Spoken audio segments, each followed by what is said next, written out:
PEARSON NCLEX-RN questions and rationales. Question 1. A 25-year-old male is admitted in sickle cell crisis. Which of the following interventions would be of highest priority for this client? Here are the options. Option A. Taking hourly blood pressures with mechanical cuff. Option B. Encouraging fluid intake of at least 200 ml per hour. Option C. Position in high Fowlers with knee gauge raised.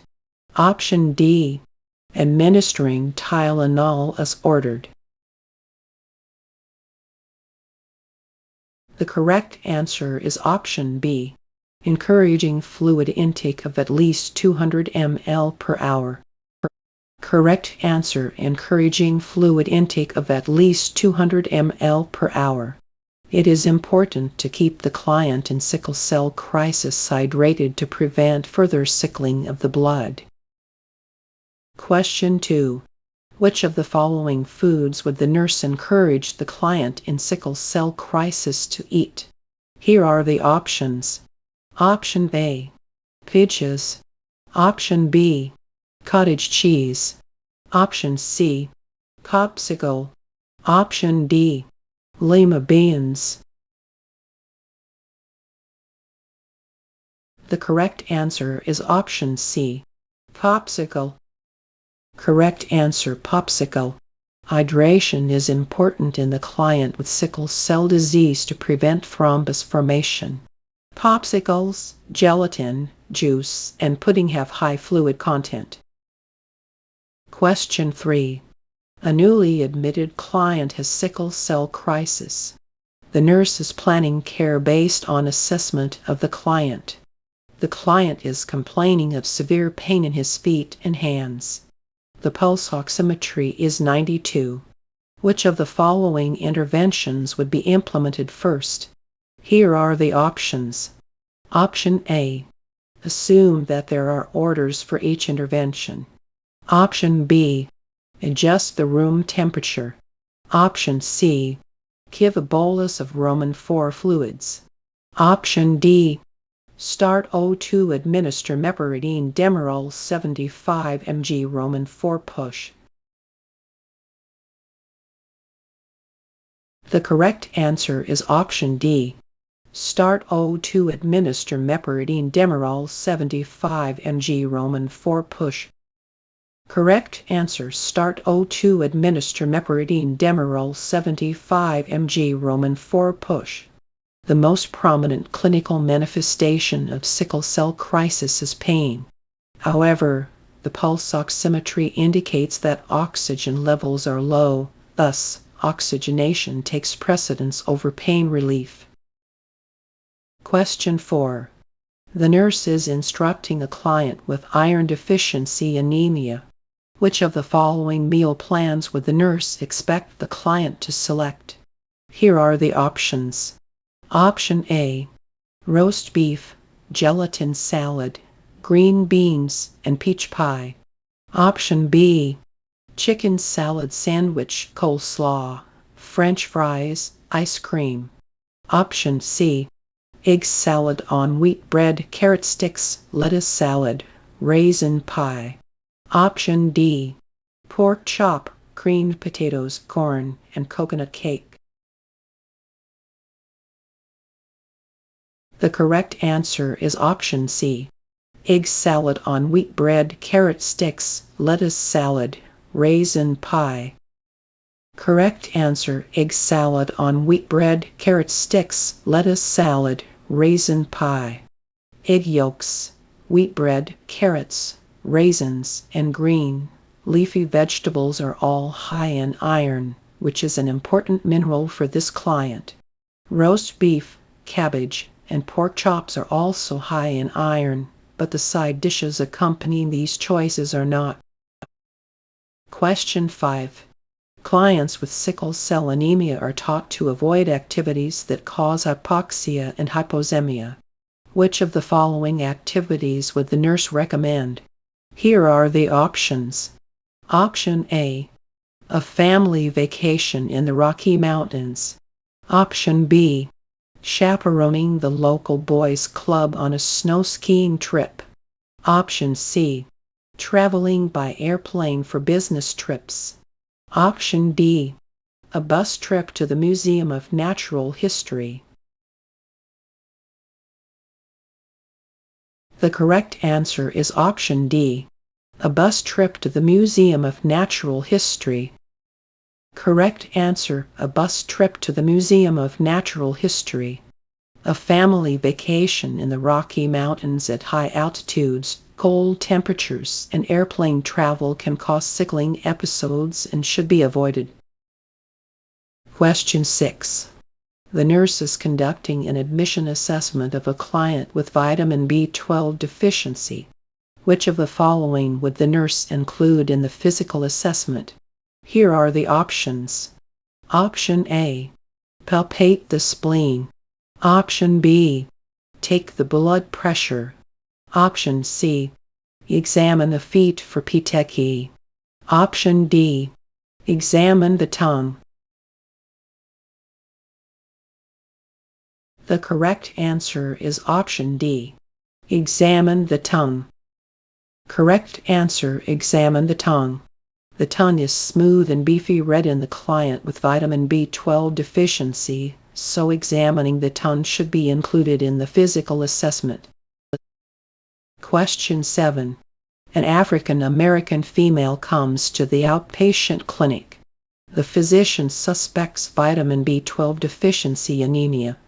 Because jaundice is often a clinical manifestation of this type of anemia, what body part would be the best indicator?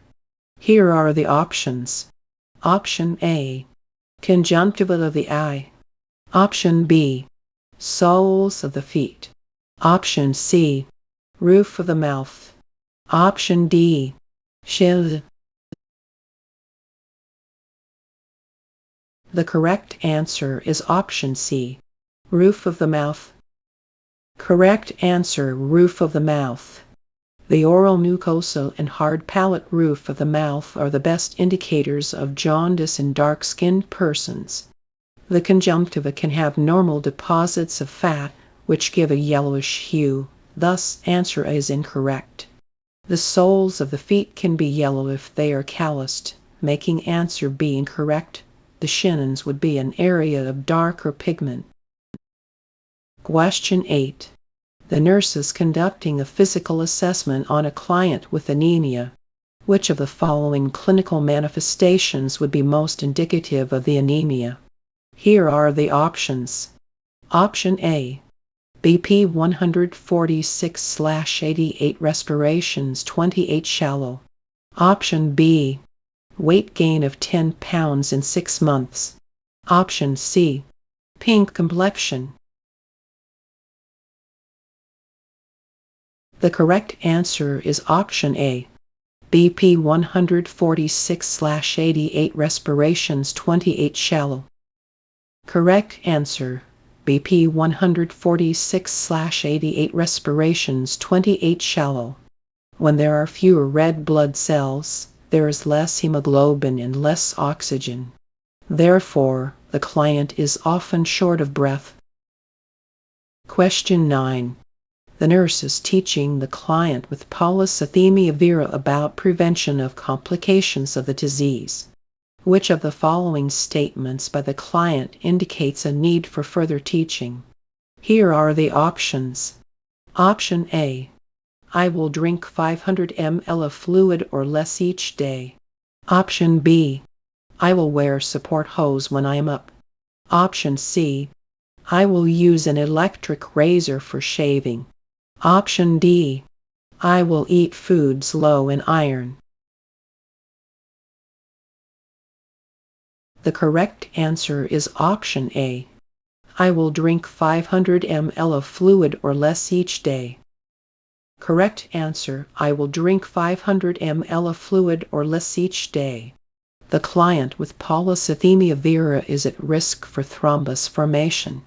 Hydrating the client with at least 3 L of fluid per day is important in preventing clot formation. Question 10. A 33-year-old male is being evaluated for possible acute leukemia. Which of the following would the nurse inquire about as a part of the assessment? Here are the options. Option A. The client collects stamps as a hobby. Option B.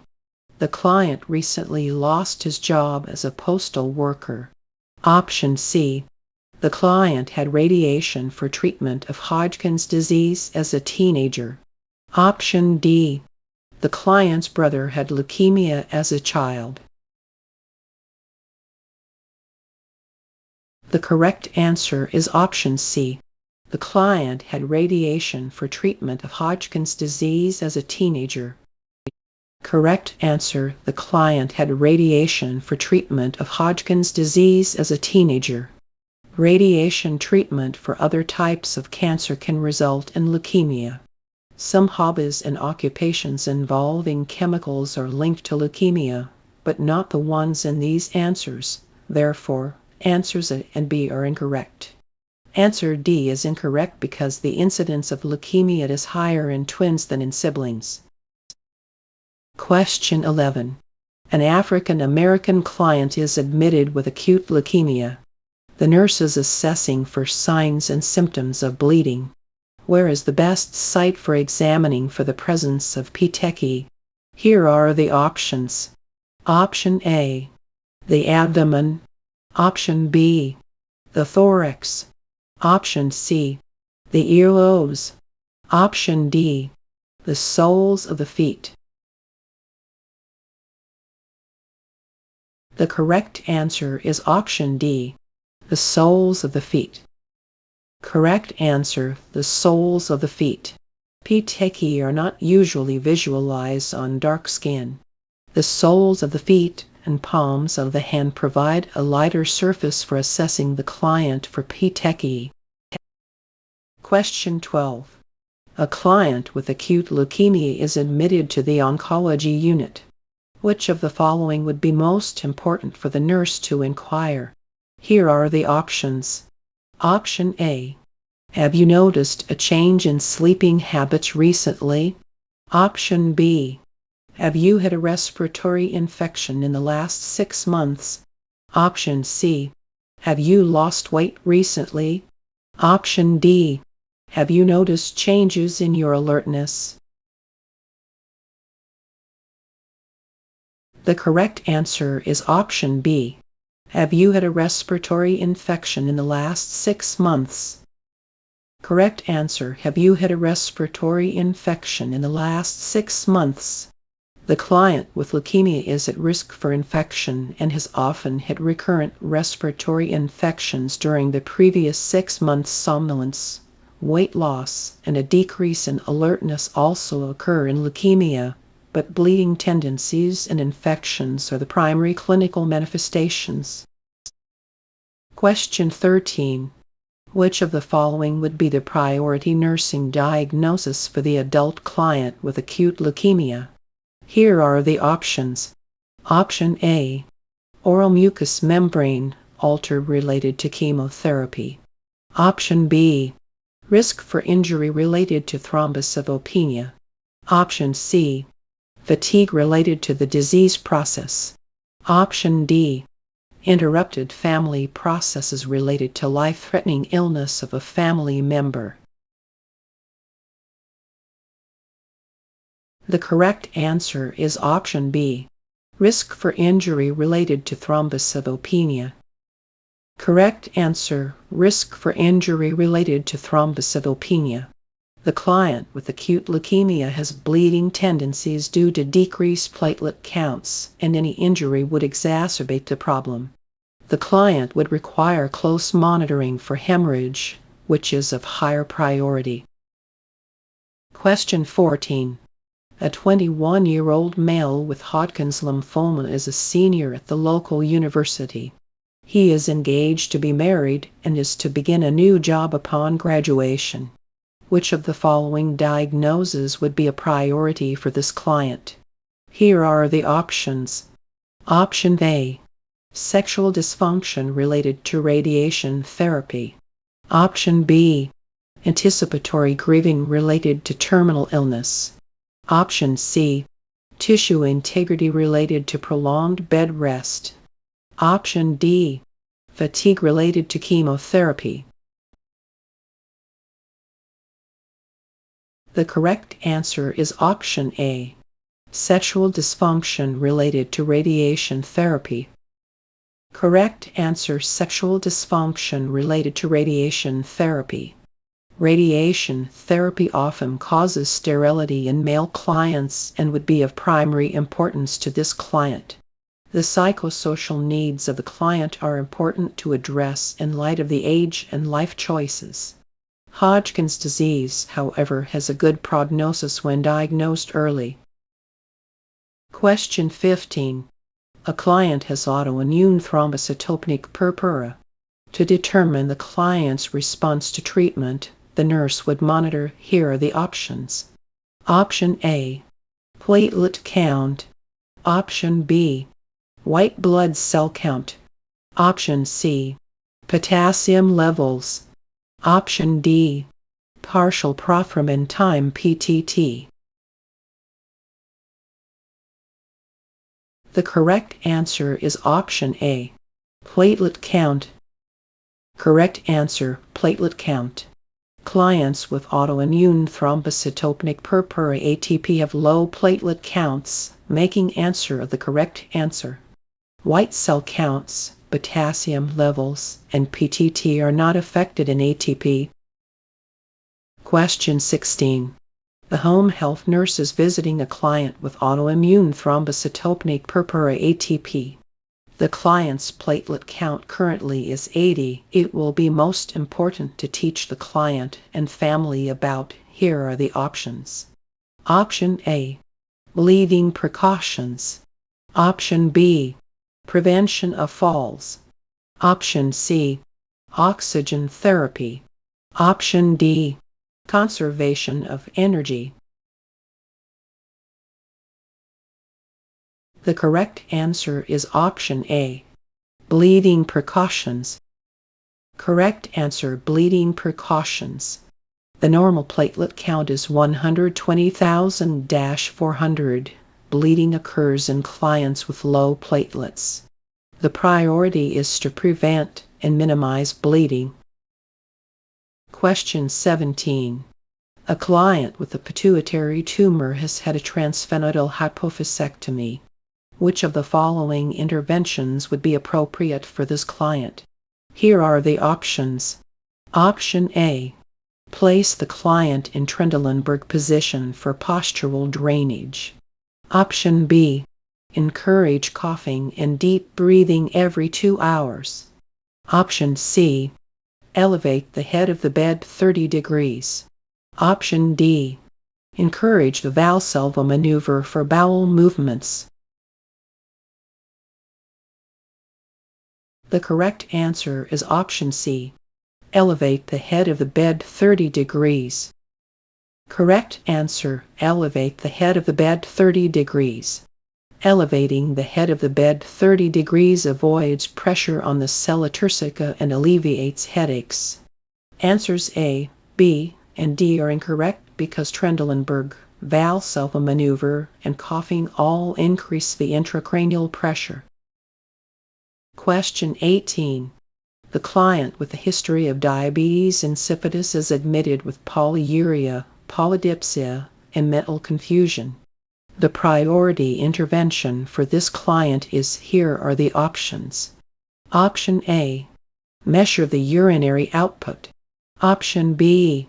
Check the vital signs. Option C.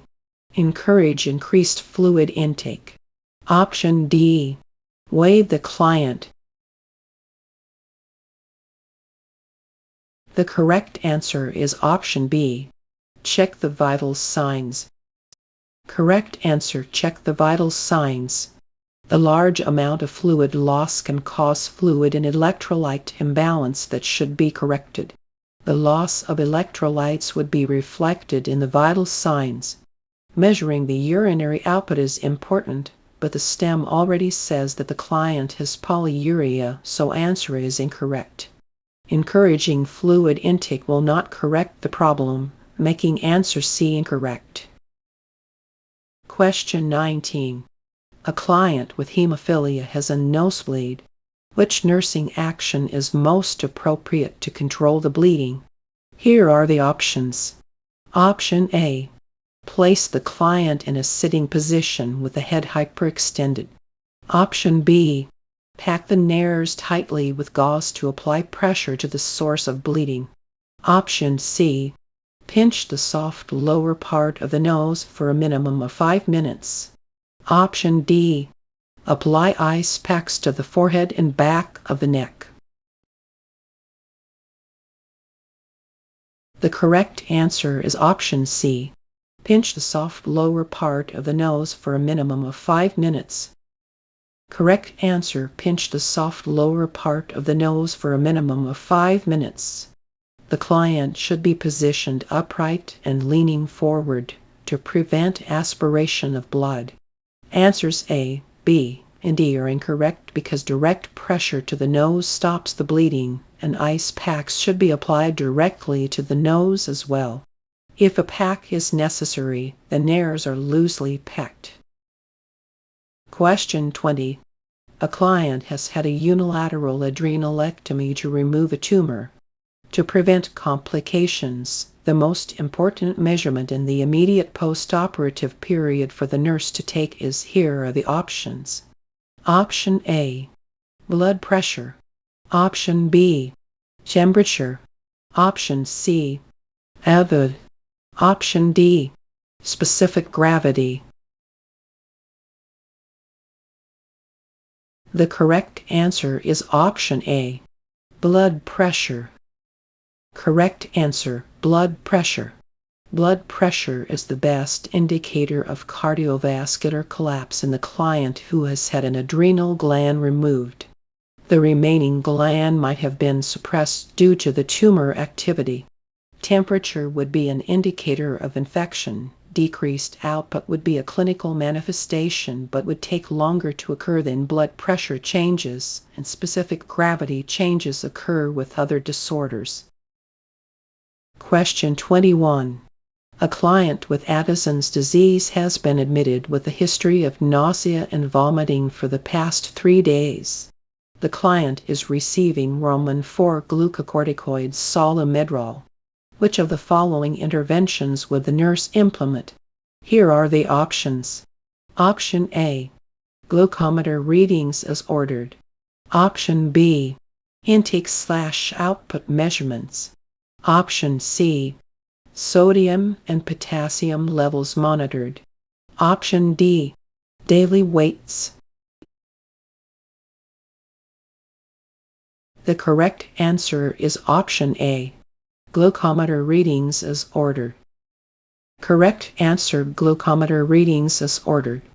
Roman 4 glucocorticoids raise the glucose levels and often require coverage with insulin. Answer B is not necessary at this time. Sodium and potassium levels would be monitored when the client is receiving mineral corticoids, and daily weights is unnecessary. Question 22. A client had a total thyroidectomy yesterday.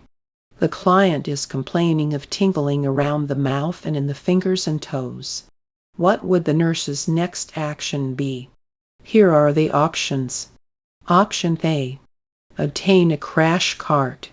Option B, check the calcium level. Option C, assess the dressing for drainage. Option D, assess the blood pressure for hypertension. The correct answer is option B, check the calcium level. Correct answer: check the calcium level. The parathyroid glands are responsible for calcium production and can be damaged during a thyroidectomy. The tingling is due to low calcium levels. The crash cart would be needed in respiratory distress but would not be the next action to take. Thus, answer A is incorrect. Hypertension occurs in thyroid storm and the drainage would occur in hemorrhage. Question 23. A 32-year-old mother of 3 is brought to the clinic. Her pulse is 52, there is a weight gain of 30 pounds in 4 months, and the client is wearing 2 sweaters. The client is diagnosed with hypothyroidism. Which of the following nursing diagnoses is of highest priority? Here are the options. Option A. Impaired physical mobility related to decreased endurance. Option B. Hypothermia R/T decreased metabolic rate. Option C. Disturbed thought processes R/T interstitial edema. Option D. Decreased cardiac output R/T bradycardia. The correct answer is option D. Decreased cardiac output R/T bradycardia. Correct answer, decreased cardiac output R/T bradycardia. The decrease in pulse can affect the cardiac output and lead to shock, which would take precedence. Question 24. The client presents to the clinic with a serum cholesterol of 275 mg/dl and is placed on rosuvastatin Crestor. Which instruction should be given to the client? Here are the options. Option A. Report muscle weakness to the physician. Option B. Allow 6 months for the drug to take effect. Option C. Take the medication with fruit juice. Option D. Ask the doctor to perform a complete blood count before starting the medication. The correct answer is option A. Report muscle weakness to the physician. Correct answer, report muscle weakness to the physician. The client taking antilipidemics should be encouraged to report muscle weakness because this is a sign of rhabdomyolysis. The medication takes effect within 1 month of beginning therapy, so answer B is incorrect. The medication should be taken with water because fruit juice, particularly grapefruit, can decrease the effectiveness, making answer C incorrect. Liver function studies should be checked before beginning the medication, not after the fact. Question 25. The client is admitted to the hospital with hypertensive crises. Diazoxide hyperstat is ordered. During administration, the nurse should, here are the options. Option A. Utilize an infusion pump. Option B. Check the blood glucose level. Option C. Place the client in Trendelenburg position. Option D. Cover the solution with foil. The correct answer is option B. Check the blood glucose level. Correct answer, check the blood glucose level. Hyperstat is given Roman 4 push for hypertensive crises, but it often causes hyperglycemia. The glucose level will drop rapidly when stopped. Answer A is incorrect because the hyperstat is given by Roman 4 push. The client should be placed in dorsal recumbent position, not a Trendelenburg position, as stated in answer C. Answer D is incorrect because the medication does not have to be covered with foil. Question 26. The client admitted with angina is given a prescription for nitroglycerine. The client should be instructed to, here are the options. Option A. Replenish his supply every 3 months. Option B. Take one every 15 minutes if pain occurs. Option C. Leave the medication in the brown bottle. Option D. Crush the medication and take with water. The correct answer is option C. Leave the medication in the brown bottle.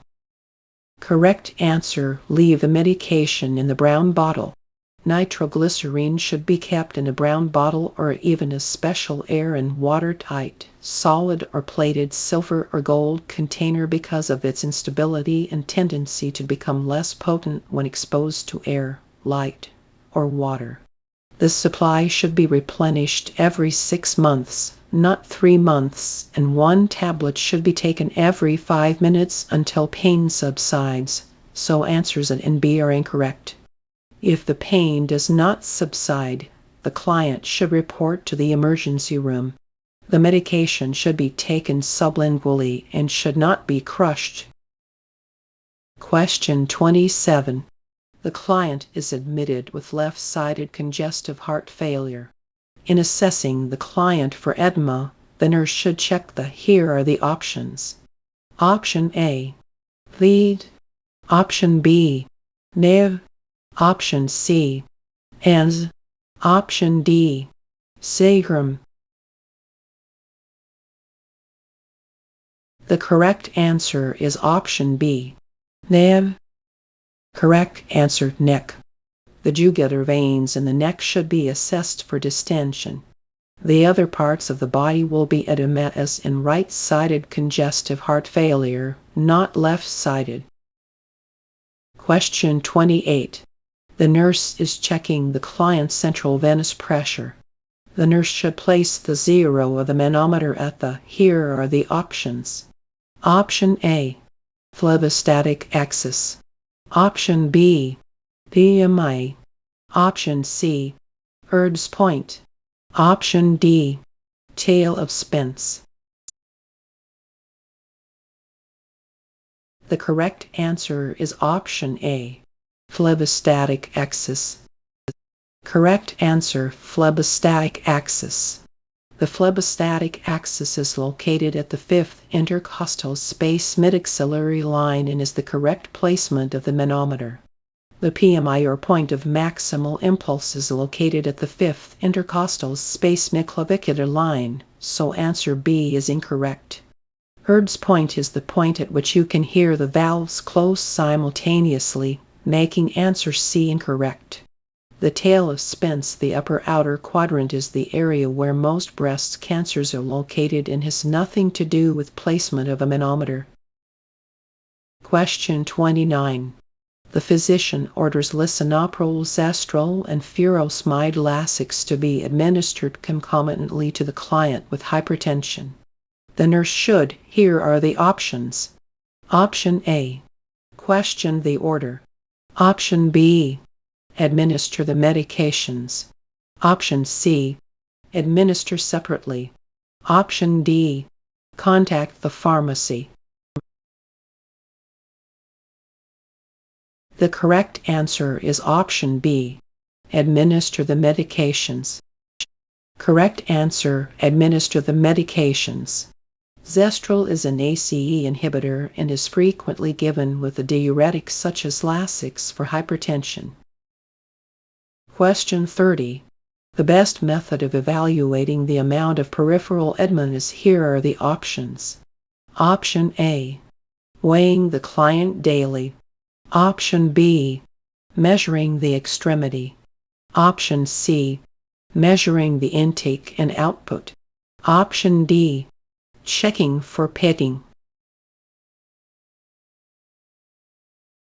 The correct answer is option B, measuring the extremity. Correct answer, measuring the extremity. Question 31. A client with vaginal cancer is being treated with a radioactive vaginal implant. The client's husband asks the nurse if he can spend the night with his wife. The nurse should explain that here are the options. Option A, overnight stays by family members is against hospital policy. Option B, there is no need for him to stay because staffing is adequate. Option C, his wife will rest much better knowing that he is at home. Option D, visitation is limited to 30 minutes when the implant is in place. The correct answer is option D. Visitation is limited to 30 minutes when the implant is in place. Correct answer, visitation is limited to 30 minutes when the implant is in place. Clients with radium implants should have close contact limited to 30 minutes per visit. The general rule is limiting time spent exposed to radium, putting distance between people and the radium source, and using lead to shield against the radium. Teaching the family member these principles is extremely important. Question 32. The physician has prescribed Novolog insulin for a client with diabetes mellitus. Which statement indicates that the client knows when the peak action of the insulin occurs? Here are the options. Option A. I will make sure I eat breakfast within 10 minutes of taking my insulin. Option B. I will need to carry candy or some form of sugar with me all the time. Option C. I will eat a snack around 3 o'clock each afternoon. Option D. I can save my dessert from supper for a bedtime snack. The correct answer is option A. I will make sure I eat breakfast within 10 minutes of taking my insulin. Correct answer. I will make sure I eat breakfast within 10 minutes of taking my insulin. Novolog insulin onsets very quickly, so food should be available within 10-15 minutes of taking the insulin. Answer B does not address a particular type of insulin, so it is incorrect. NPH insulin peaks in 8-12 hours, so a snack should be eaten at the expected peak time. It may not be 3 p.m. as stated in answer C. Answer D is incorrect because there is no need to save the dessert until bedtime. Question 33. The nurse is teaching basic infant care to a group of first-time parents. The nurse should explain that a sponge bath is recommended for the first 2 weeks of life because here are the options. Option A. New parents need time to learn how to hold the baby. Option B. The umbilical cord needs time to separate. Option C. Newborn skin is easily traumatized by washing. Option D. The chance of chilling the baby outweighs the benefits of bathing. The correct answer is option B. The umbilical cord needs time to separate. Correct answer. The umbilical cord needs time to separate. The umbilical cord needs time to dry and fall off before putting the infant in the tub. Question 34. A client with leukemia is receiving trimethoxate. After reviewing the client's chart, the physician orders leucovorin, leucovorin calcium. The rationale for administering leucovorin calcium to a client receiving trimethoxate is to here are the options. Option A. Treat iron deficiency anemia caused by chemotherapeutic agents. Option B. Create a synergistic effect that shortens treatment time. Option C. Increase the number of circulating neutrophils. Option D. Reverse drug toxicity and prevent tissue damage. The correct answer is option D. Reverse drug toxicity and prevent tissue damage. Correct answer. Reverse drug toxicity and prevent tissue damage. Leucovorin is the antidote for methotrexate and trimethoxate, which are folic acid antagonists. Leucovorin is a folic acid derivative. Question 35. A 4-month-old is brought to the Well Baby Clinic for immunization. In addition to the DPT and polio vaccines, the baby should receive here are the options. Option A. Hib titer. Option B. Mumps vaccine. Option C. Hepatitis B vaccine. Option D. MMR. The correct answer is option A. Hib titer. Correct answer. Hib titer. The Haemophilus influenza vaccine is given at 4 months with a polio vaccine. Question 36. The physician has prescribed Nexium esomeprazole for a client with erosive gastritis. the nurse should administer the medication. Here are the options. Option A, 30 minutes before meals. Option B, with each meal. Option C, in a single dose at bedtime. Option D, 30 minutes after meals. The correct answer is option A, 30 minutes before meals. Correct answer, 30 minutes before meals. Proton pump inhibitors reduce the production of acid in the stomach. Proton pump inhibitors such as Nexium and Protonix work best when they are taken 30 minutes before the first meal of the day. Question 37. A client on the psychiatric unit is in an uncontrolled rage and is threatening other clients and staff. What is the most appropriate action for the nurse to take? Here are the options. Option A, call security for assistance and prepare to sedate the client. Option B, tell the client to calm down and ask him if he would like to play cards. Option C, tell the client that if he continues his behavior he will be punished. Option D, leave the client alone until he calms down. The correct answer is option A. Call security for assistance and prepare to sedate the client. Correct answer. Call security for assistance and prepare to sedate the client. If the client is a threat to the staff and to other clients, the nurse should call for help and prepare to administer a medication such as Haldol to sedate him. Question 38. When the nurse checks the fundus of a client on the first postpartum day, she notes that the fundus is firm, is at the level of the umbilicus, and is displaced to the right. The next action the nurse should take is to, here are the options. Option A, check the client for bladder distension. Option B, assess the blood pressure for hypotension. Option C, determine whether an oxytocic drug was given. Option D, check for the expulsion of small clots. The correct answer is option A. Check the client for bladder distension. Correct answer, check the client for bladder distension. If the fundus of the client is displaced to the side, this might indicate a full bladder. Question 39. A client is admitted to the hospital with a temperature of 99.8 degrees F, complaints of blood-tinged hemoptysis, fatigue, and night sweats. The client's symptoms are consistent with a diagnosis of, here are the options. Option A, pneumonia. Option B, reaction to antiviral medication. Option C, tuberculosis. Option D, superinfection due to low CD4 count. The correct answer is option C, tuberculosis.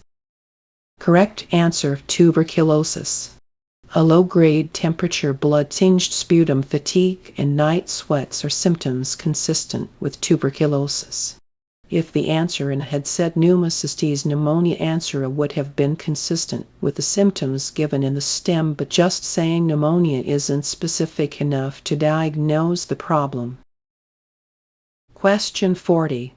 The client is seen in the clinic for treatment of migraine headaches. The drug Imitrex sumatriptan succinate is prescribed for the client. Which of the following in the client's history should be reported to the doctor? Here are the options. Option A, diabetes. Option B, prenatal angina. Option C, cancer.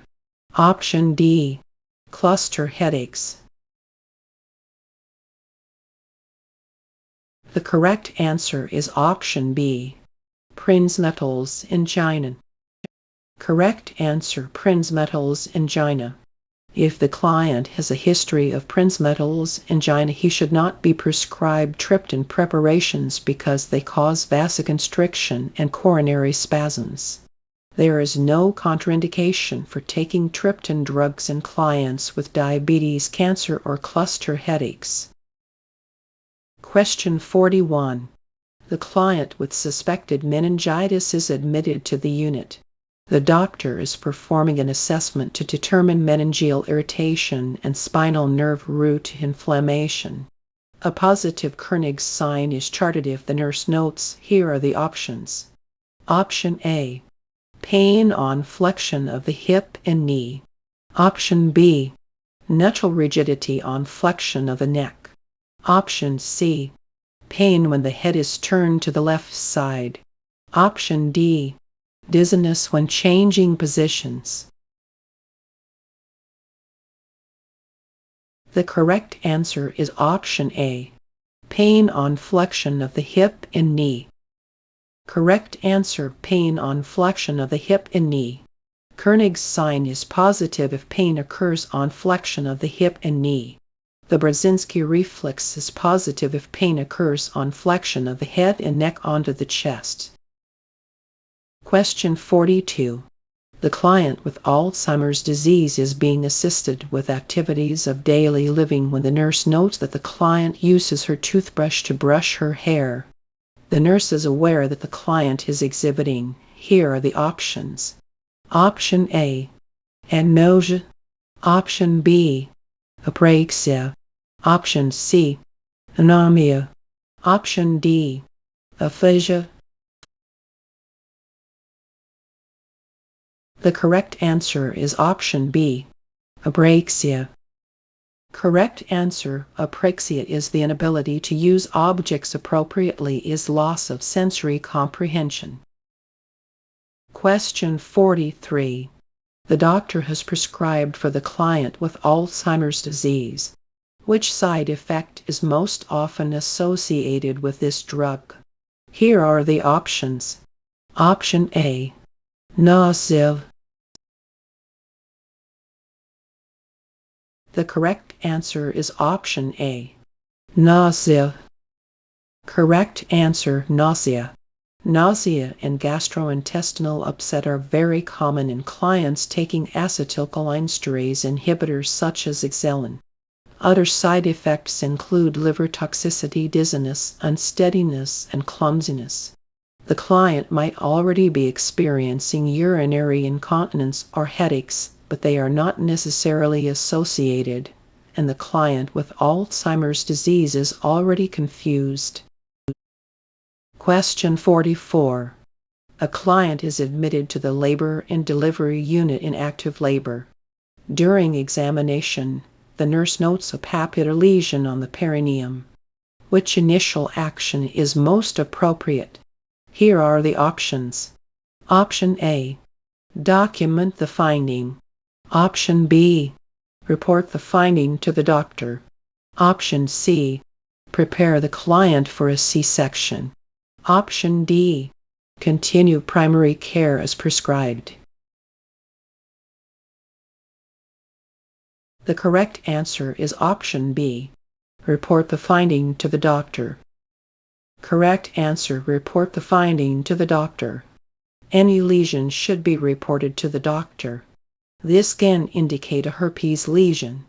Clients with open lesions related to herpes are delivered by cesarean section because there is a possibility of transmission of the infection to the fetus with direct contact to lesions. The physician must make the decision to perform a C-section, making answer C incorrect. Question 45. During the initial interview, the client reports that she has a lesion on the perineum. Further investigation reveals a small blister on the vulva that is painful to touch. The nurse is aware that the most likely source of the lesion is. Here are the options. Option A. Syphilis. Option B. Herpes. Option C. Gonorrhea. Option D. Condylomata. The correct answer is option B. Herpes. Correct answer: herpes. A lesion that is painful is most likely a herpetic lesion. A lesion associated with is Question 46. A client visiting a family planning clinic is suspected of having an STI. The best diagnostic test for treponema is, here are the options. Option A. Venereal Disease Research Lab VDRL. Option B. Rapid Plasma Region RPR. Option C. Fluorescent Treponemal Antibody FTA. Option D. Thayer-Martin Culture TMC. The correct answer is option C. Fluorescent Treponemal Antibody FTA. Correct answer: fluorescent treponemal antibody FTA. Fluorescent treponemal antibody FTA is the test for treponema pallidum, and are screening tests done for. Question 47. A 15-year-old primigravida is admitted with a tentative diagnosis of HELLP syndrome. Which laboratory finding is associated with HELLP syndrome? Here are the options. Option A. Elevated blood glucose. Option B. Elevated platelet count. Option C. Elevated creatinine clearance. Option D. Elevated hepatic enzymes. The correct answer is option D. Elevated hepatic enzymes. Correct answer: elevated hepatic enzymes. The criteria for is. Question 48. The nurse is assessing the deep tendon reflexes of a client with preeclampsia.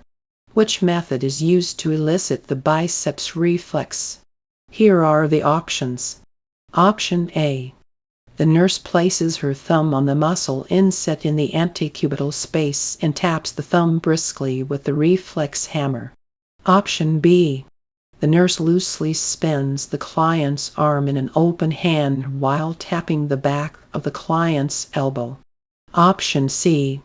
The nurse instructs the client to dangle her legs as the nurse strikes the area below the patella with the blunt side of the reflex hammer.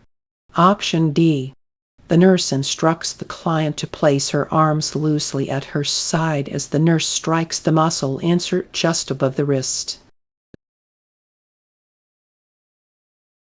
The correct answer is option A. The nurse places her thumb on the muscle inset in the antecubital space and taps the thumb briskly with the reflex hammer.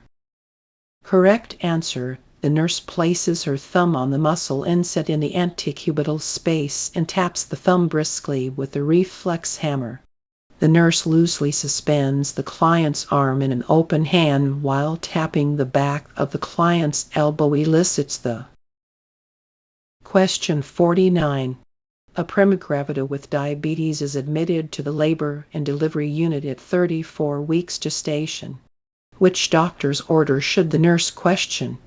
Here are the options. Option A. Magnesium sulfate 4 gm 25% Roman 4. Option B. Breathine 10 mcg Roman 4. Option C. Statol 1 mg Roman 4 push every 4 hours as needed PRN for pain. Option D. NCEF 2 gm if every 6 hours. The correct answer is option B. Breathine 10 mcg Roman 4. Correct answer: Breathine 10 mcg Roman 4. Breathine is used cautiously because it raises the blood glucose levels. Magnesium sulfate 4 gm 25% Roman 4, Statol 1 mg Roman 4, and NCEF 2 gm IP are all medications that are commonly used in the diabetic client. Question 50. A diabetic multigravida is scheduled for an amniocentesis at 32 weeks gestation to determine the L/S ratio and phosphatidylglycerol level. The L/S ratio is 1. Here are the options. Option A. 1. In the presence of phosphatidylglycerol is noted. The nurse's assessment of this data is: the infant is at low risk for congenital anomalies. Option B. The infant is at high risk for intrauterine growth retardation. Option C. The infant is at high risk for respiratory distress syndrome. Option D. The infant is at high risk for birth trauma. The correct answer is option C. The infant is at high risk for respiratory distress syndrome. Correct answer. The infant is at high risk for respiratory distress syndrome. When the L/S ratio reaches 2:1, the lungs are considered to be mature. The infant will most likely be small for gestational age and will not be at risk for birth trauma. The L/S ratio does not indicate congenital anomalies, and the infant is not at risk for intrauterine growth retardation. Question 51. The nurse caring for a client receiving intravenous magnesium sulfate must closely observe for side effects associated with drug therapy. An expected side effect of magnesium sulfate is, here are the options. Option A. Decreased urinary output. Option B. Hypersomnolence. Option C. Absence of knee-jerk reflex. Option D. Decreased respiratory rate. The correct answer is option B. Hypersomnolence. Correct answer: hypersomnolence. The client is expected to become have and be A and indicate. Question 52. The client has elected to have epidural anesthesia to relieve labor pain. If the client experiences hypotension, the nurse would, here are the options. Option A. Place her in Trendelenburg position. Option B. Decrease the rate of Roman IV infusion. Option C. Administer oxygen per nasal cannula. Option D. Increase the rate of the Roman IV infusion. The correct answer is option D. Increase the rate of the Roman IV infusion. Correct answer: increase the rate of the Roman IV infusion. If the client experiences hypotension after an injection of epidural anesthetic, the nurse should turn her to the left side, apply oxygen by mask, and speed the Roman IV infusion. If the blood pressure does not return to normal, the physician should be contacted.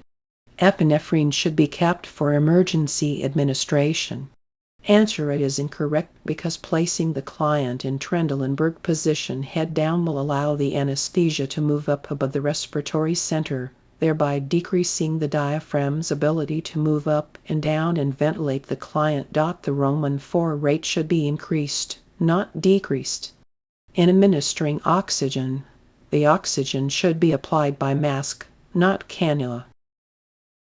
Question 53. A client has cancer of the pancreas. The nurse should be most concerned about which nursing diagnosis.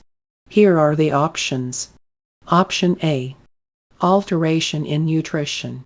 Option B. Alteration in bowel elimination. Option C. Alteration in skin integrity.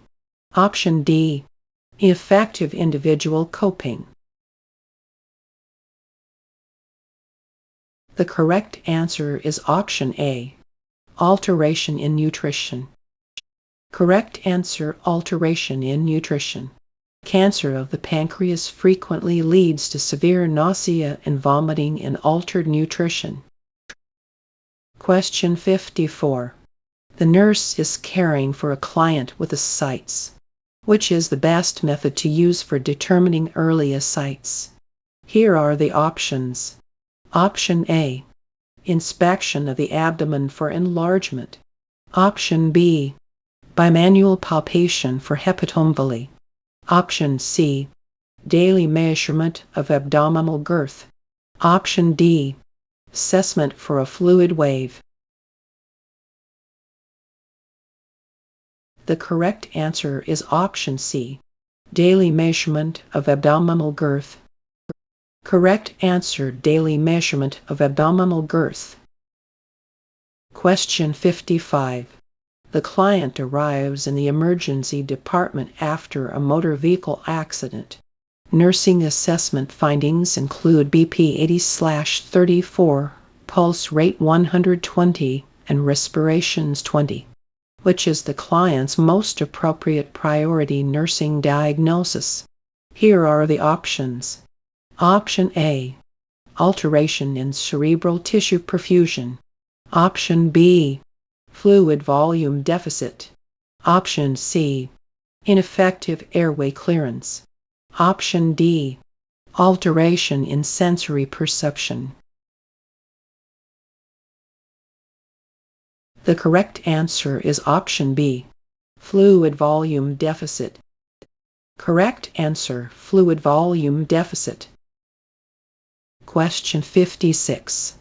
The home health nurse is visiting an 18-year-old with osteogenesis imperfecta. Which information obtained on the visit would cause the most concern? Here are the options. Option A: the client likes to play football. Option B: drinks several carbonated drinks per day.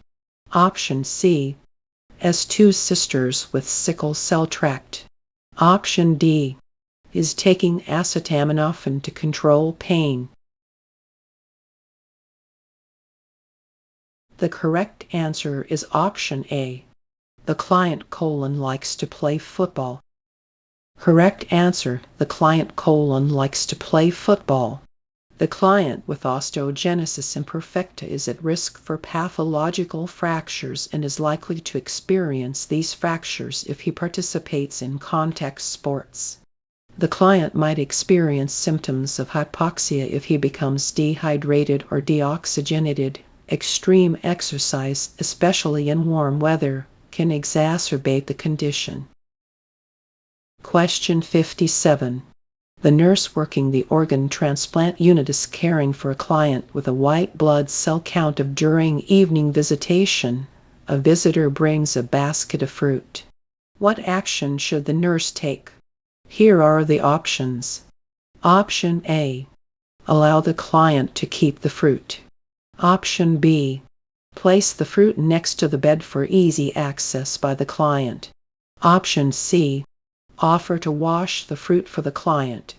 Option D: tell the family members to take the fruit home. The correct answer is option D: tell the family members to take the fruit home. Correct answer: tell the family members to take the fruit home. Question 58. The nurse is caring for the client following a laryngectomy when suddenly the client becomes non-responsive and pale, with a BP of 90/40 systolic. The initial nurse's action should be to, here are the options. Option A: place the client in Trendelenburg position. Option B: increase the infusion of dextrose in normal saline. Option C: administer atropine intravenously. Option D: move the emergency cart to the bedside. The correct answer is option B: increase the infusion of dextrose in normal saline. Correct answer: increase the infusion of dextrose in normal saline. In clients who have not had surgery to the face or neck, the answer would be placing the client in Trendelenburg position. However, in this situation, this could further interfere with the airway. Increasing the infusion and placing the client in supine position would be better. Administering atropine intravenously is incorrect because it is not necessary at this time and could cause hyponatremia and further hypotension. Question 59.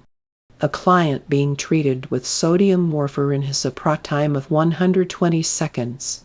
Which intervention would be most important to include in the nursing care plan? Here are the options. Option A: assess for signs of abnormal bleeding. Option B: anticipate an increase in the Coumadin dosage. Option C. Instruct the client regarding the drug therapy. Option D. Increase the frequency of neurological assessments. The correct answer is option A. Assess for signs of abnormal bleeding. Correct answer: assess for signs of abnormal bleeding.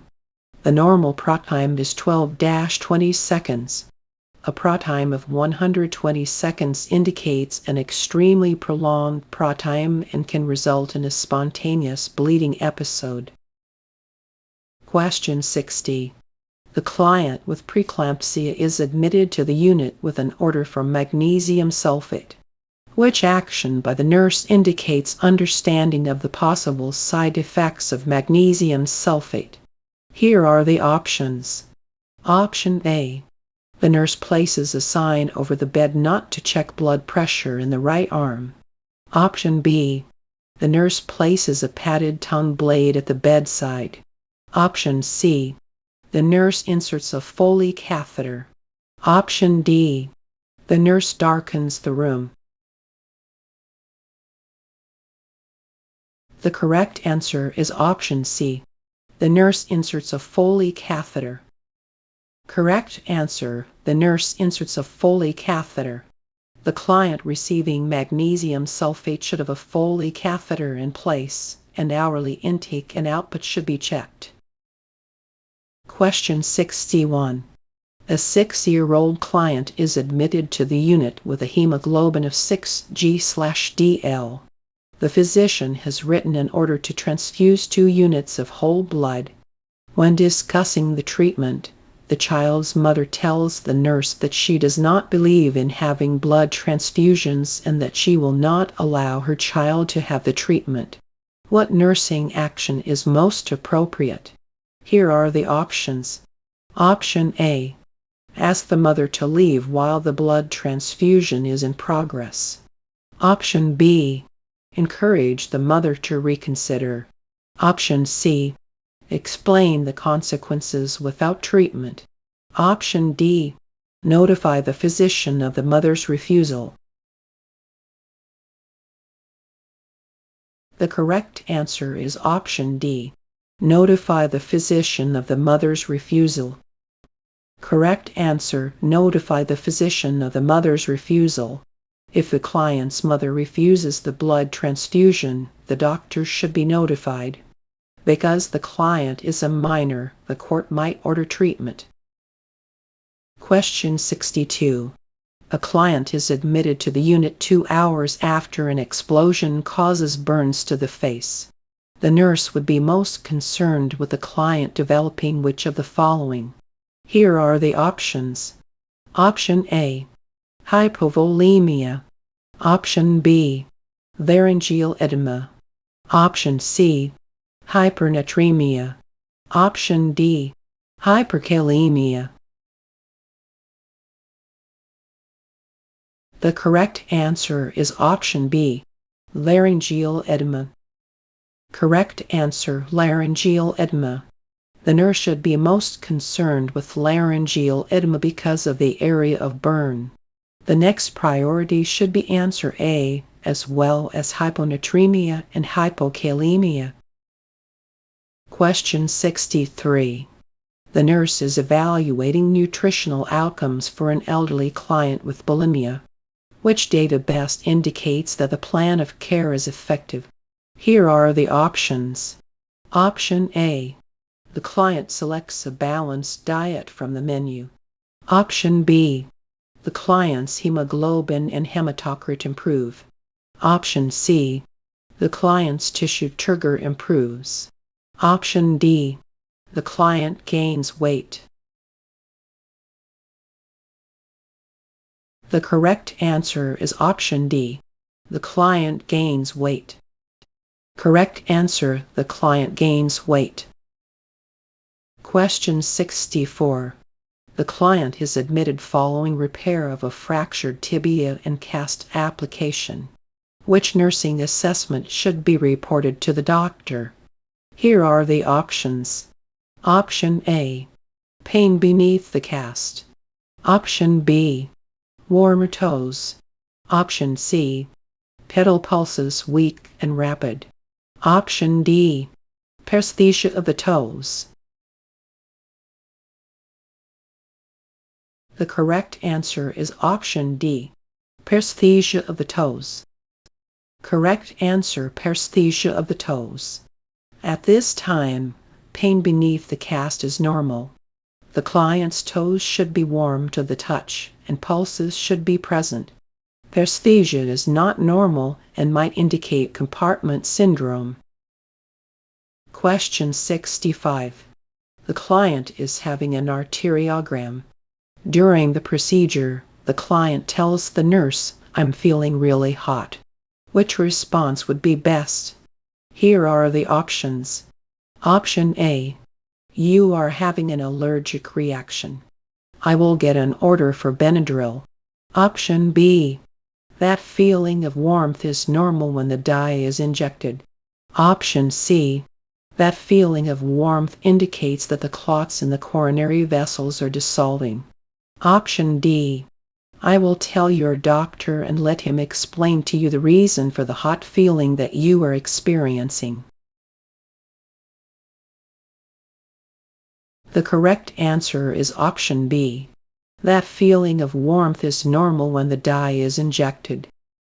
Correct answer, that feeling of warmth is normal when the dye is injected. Question 66. The nurse is observing several healthcare workers providing care.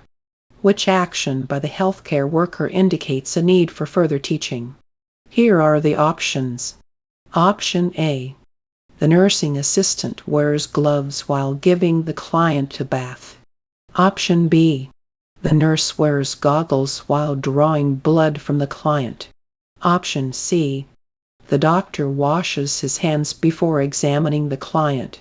Option D, the nurse wears gloves to take the client's vital signs. The correct answer is option D. The nurse wears gloves to take the client's vital signs.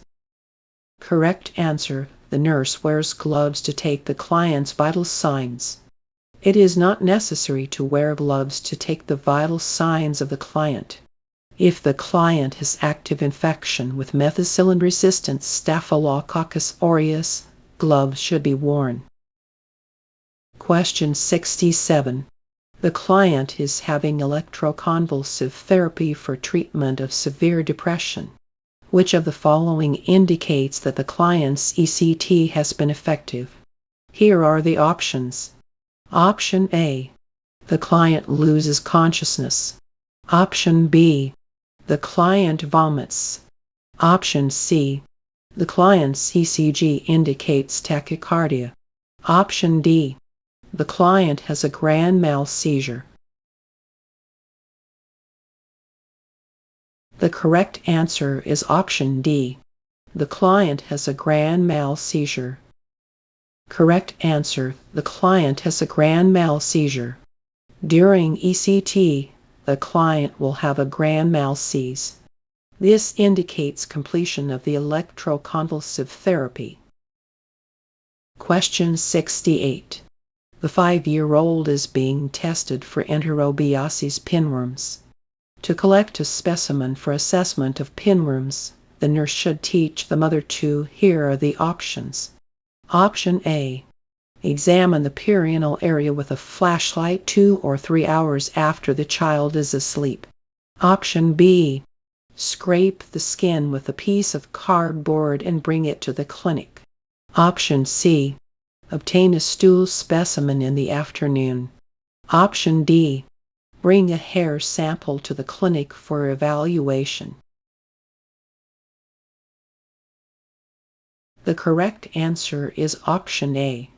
Examine the perianal area with a flashlight 2 or 3 hours after the child is asleep. Correct answer, examine the perianal area with a flashlight 2 or 3 hours after the child is asleep. Infection with pinworms begins when the eggs are ingested or inhaled. The eggs hatch in the upper intestine and mature in 2-8 weeks. The females then mate and migrate out the anus, where they lay up to 17,000 eggs. This causes intense itching. The mother should be told to use a flashlight to examine the rectal area about 2-3 hours after the child is asleep. Placing clear tape on a tongue blade will allow the eggs to adhere to the tape. The specimen should then be brought in to be evaluated.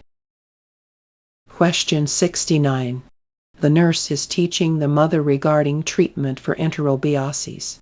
Which instruction should be given regarding the medication? Here are the options. Option A. Treatment is not recommended for children less than 10 years of age. Option B. The entire family should be treated. Option C. Medication therapy will continue for 1 year. Option D. Intravenous antibiotic therapy will be ordered. The correct answer is option B.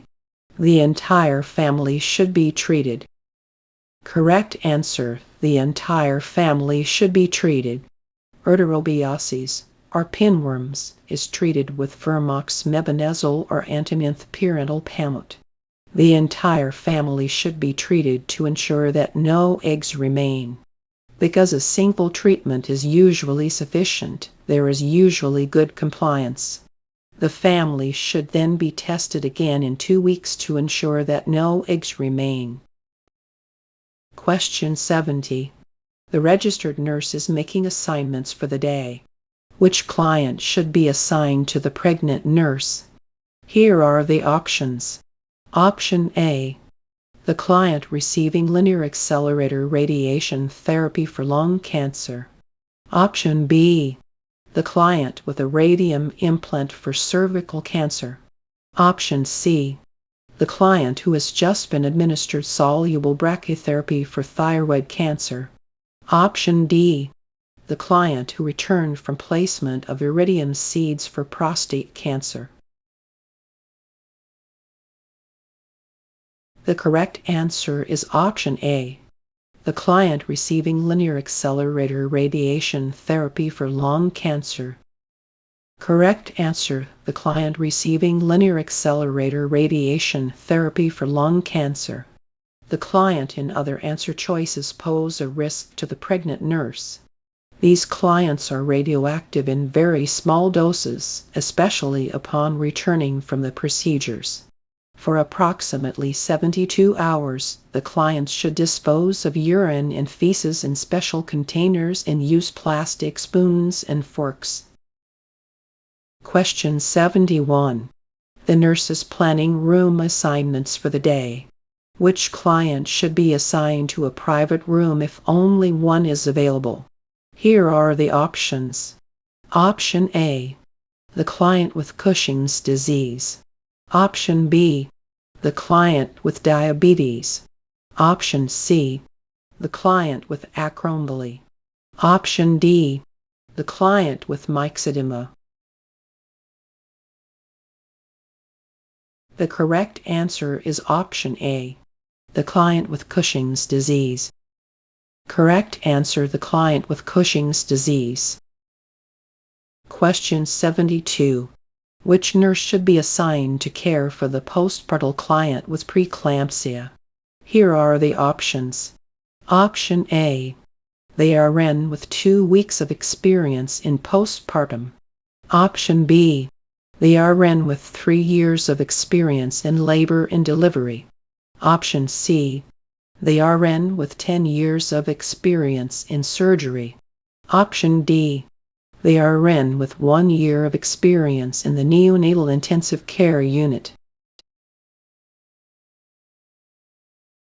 The correct answer is option B. The RN with 3 years of experience in labor and delivery.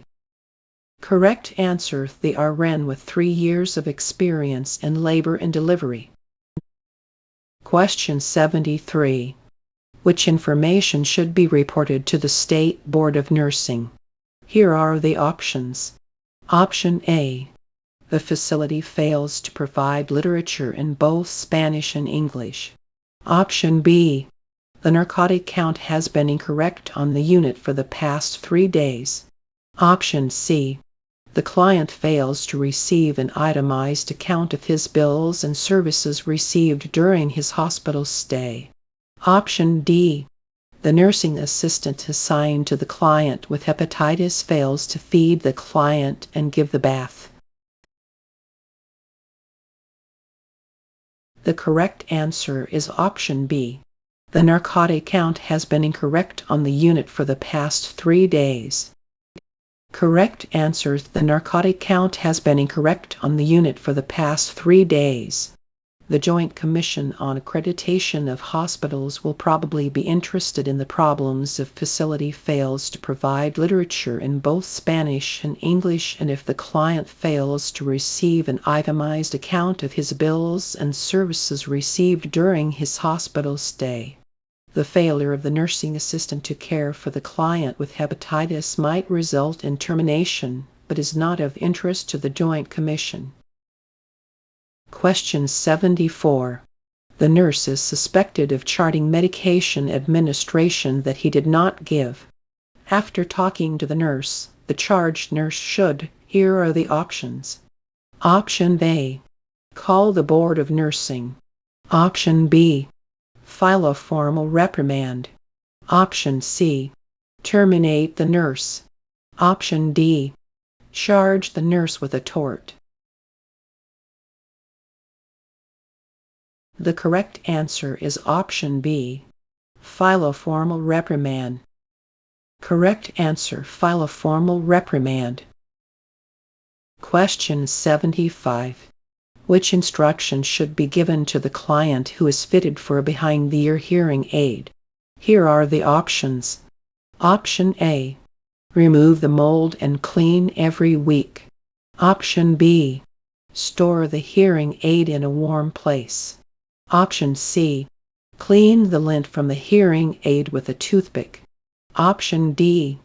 Change the batteries weekly. The correct answer is option B. Store the hearing aid in a warm place. Correct answer: store the hearing aid in a warm place. The hearing aid should be stored in a warm, dry place. It should be cleaned daily but should not be moldy, so removing the mold and clean every week is incorrect. A toothpick is inappropriate to use to clean the aid. The toothpick might break off in the hearing aid. Changing the batteries weekly is not necessary. Question 76. A client with bacterial pneumonia is admitted to the pediatric unit. What would the nurse expect the admitting assessment to reveal? Here are the options. Option A. High fever. Option B. Non-productive cough. Option C. Rhinitis. Option D. Vomiting and diarrhea. The correct answer is option A. High fever. Correct answer: high fever.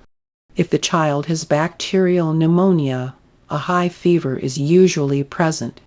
Bacterial pneumonia usually presents with a productive cough is often seen with, and vomiting and diarrhea are usually not seen with pneumonia.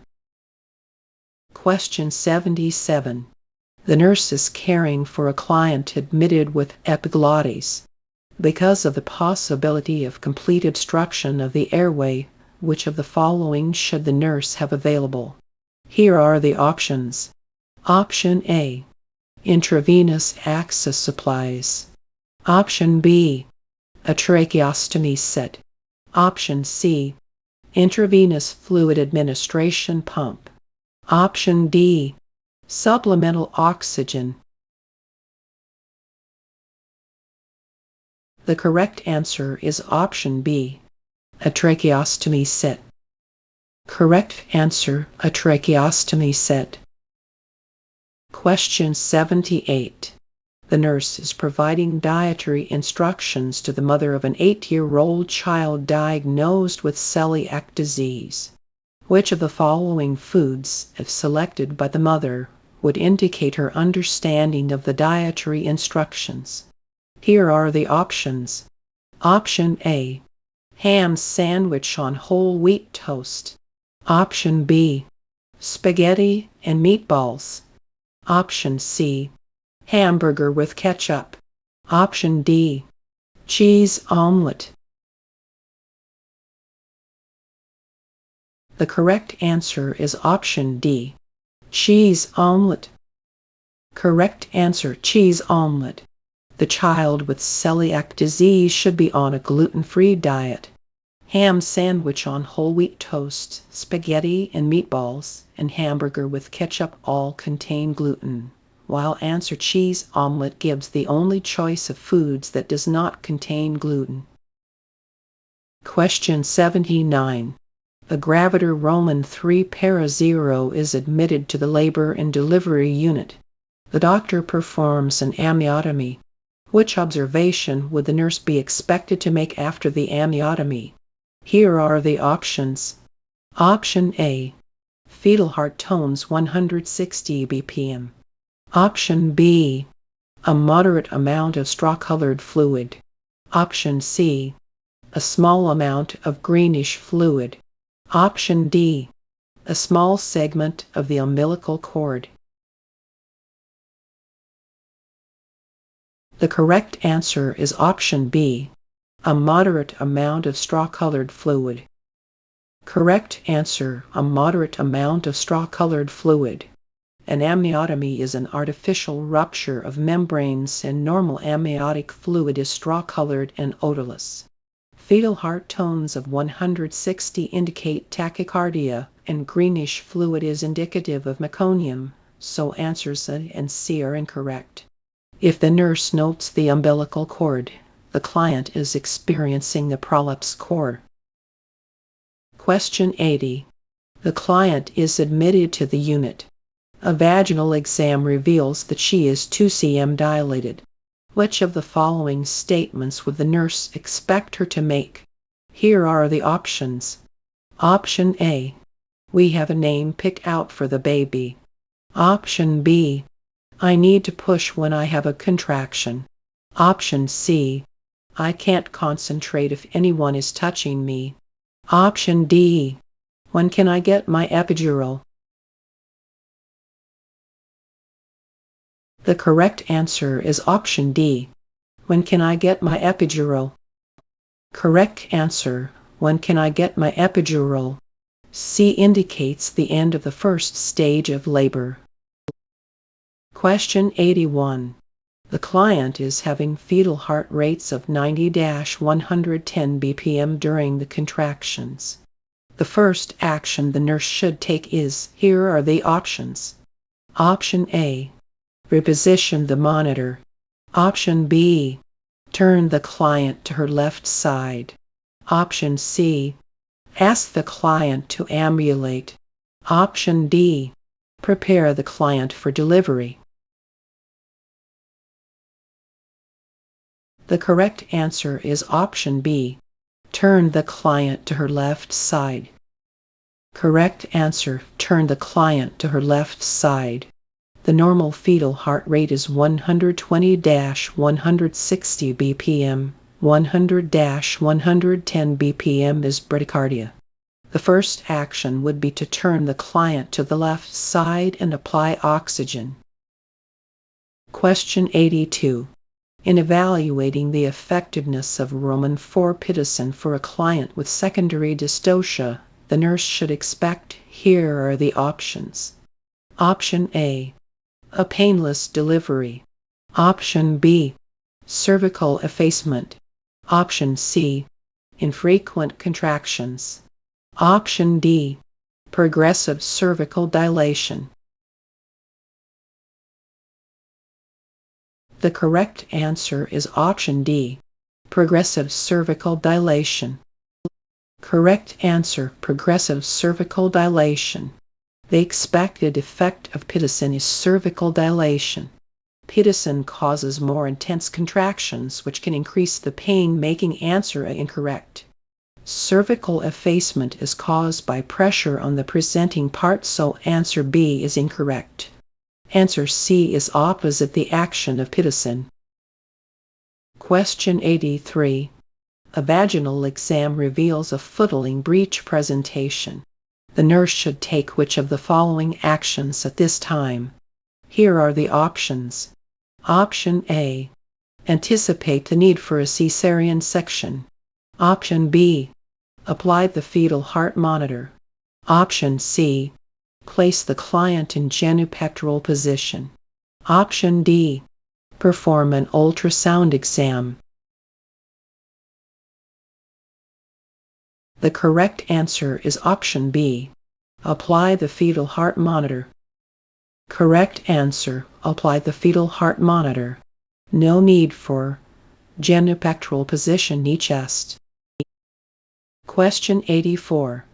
A vaginal exam reveals that the cervix is 4 cm dilated, with intact membranes and a fetal heart tone rate of 160-170 bpm. The nurse decides to apply an external fetal monitor. The rationale for this implementation is, here are the options. Option A. The cervix is closed. Option B. The membranes are still intact. Option C. The fetal heart tones are within normal limits. Option B. The contractions are intense enough for insertion of an internal monitor. The correct answer is option B. The membranes are still intact. Correct answer. The membranes are still intact. The cervix is dilated enough to use an internal monitor if necessary. An internal monitor can be applied if the client is at 0 station. Contraction intensity has no bearing on the application of the fetal monitor. Question 85. The following are all nursing diagnoses appropriate for a gravida 1 para 0 in labor. Which one would be most appropriate for the prima gravida as she completes the early phase of labor? Here are the options. Option A. Impaired gas exchange related to hyperventilation. Option B. Alteration in placental perfusion related to maternal position. Option C. Impaired physical mobility related to fetal monitoring equipment. Option D. Potential fluid volume deficit related to decreased fluid intake. The correct answer is option D. Potential fluid volume deficit related to decreased fluid intake. Correct answer. Potential fluid volume deficit related to decreased fluid intake. Clients admitted in labor are told not to eat during labor to avoid nausea and vomiting. Ice chips may be allowed, but this amount of fluid might not be sufficient to prevent fluid volume deficit. In answer, impaired gas exchange related to hyperventilation would be indicated during the transition phase. Question 86. As the client reaches 8 cm dilation, the nurse notes late decelerations on the fetal monitor. The FHR baseline is 165-175 bpm with variability of 0-2 bpm. What is the most likely explanation of this pattern? Here are the options. Option A. The baby is asleep. Option B. The umbilical cord is compressed. Option C. There is a vagal response. Option D. There is uteroplacental insufficiency. The correct answer is option D. There is uteroplacental insufficiency. Correct answer. There is uteroplacental insufficiency. This information indicates a late deceleration. This type of deceleration is caused by uteroplacental lack of oxygen, results in A. Question 87. The nurse notes variable decelerations on the fetal monitor strip. The most appropriate initial action would be to, here are the options. Option A. Notify her doctor. Option B. Start and Roman 4. Option C. reposition the client. Option D, readjust the monitor. The correct answer is option C, reposition the client. Correct answer, reposition the client. The initial action by the nurse observing a late deceleration should turn the client to the side, preferably the left side. Administering oxygen is also indicated. Question 88. Which of the following is a characteristic of a reassuring fetal heart rate pattern? Here are the options. Option A, a fetal heart rate of 170-180 bpm. Option B, a baseline variability of 25-35 bpm. Option C, ominous periodic changes. Option D, acceleration of FHR with fetal movements. The correct answer is option D, acceleration of FHR with fetal movements. Correct answer, acceleration of FHR with fetal movements. Question 89. The rationale for inserting a French catheter every hour for the client with epidural anesthesia is. Here are the options. Option A, the bladder fills more rapidly because of the medication used for the epidural. Option B, her level of consciousness is such that she is in a trance-like state. Option C, the sensation of the bladder filling is diminished or lost. Option D, she is embarrassed to ask for the bed and that frequently. The correct answer is option C, the sensation of the bladder filling is diminished or lost. Correct answer, the sensation of the bladder filling is diminished or lost.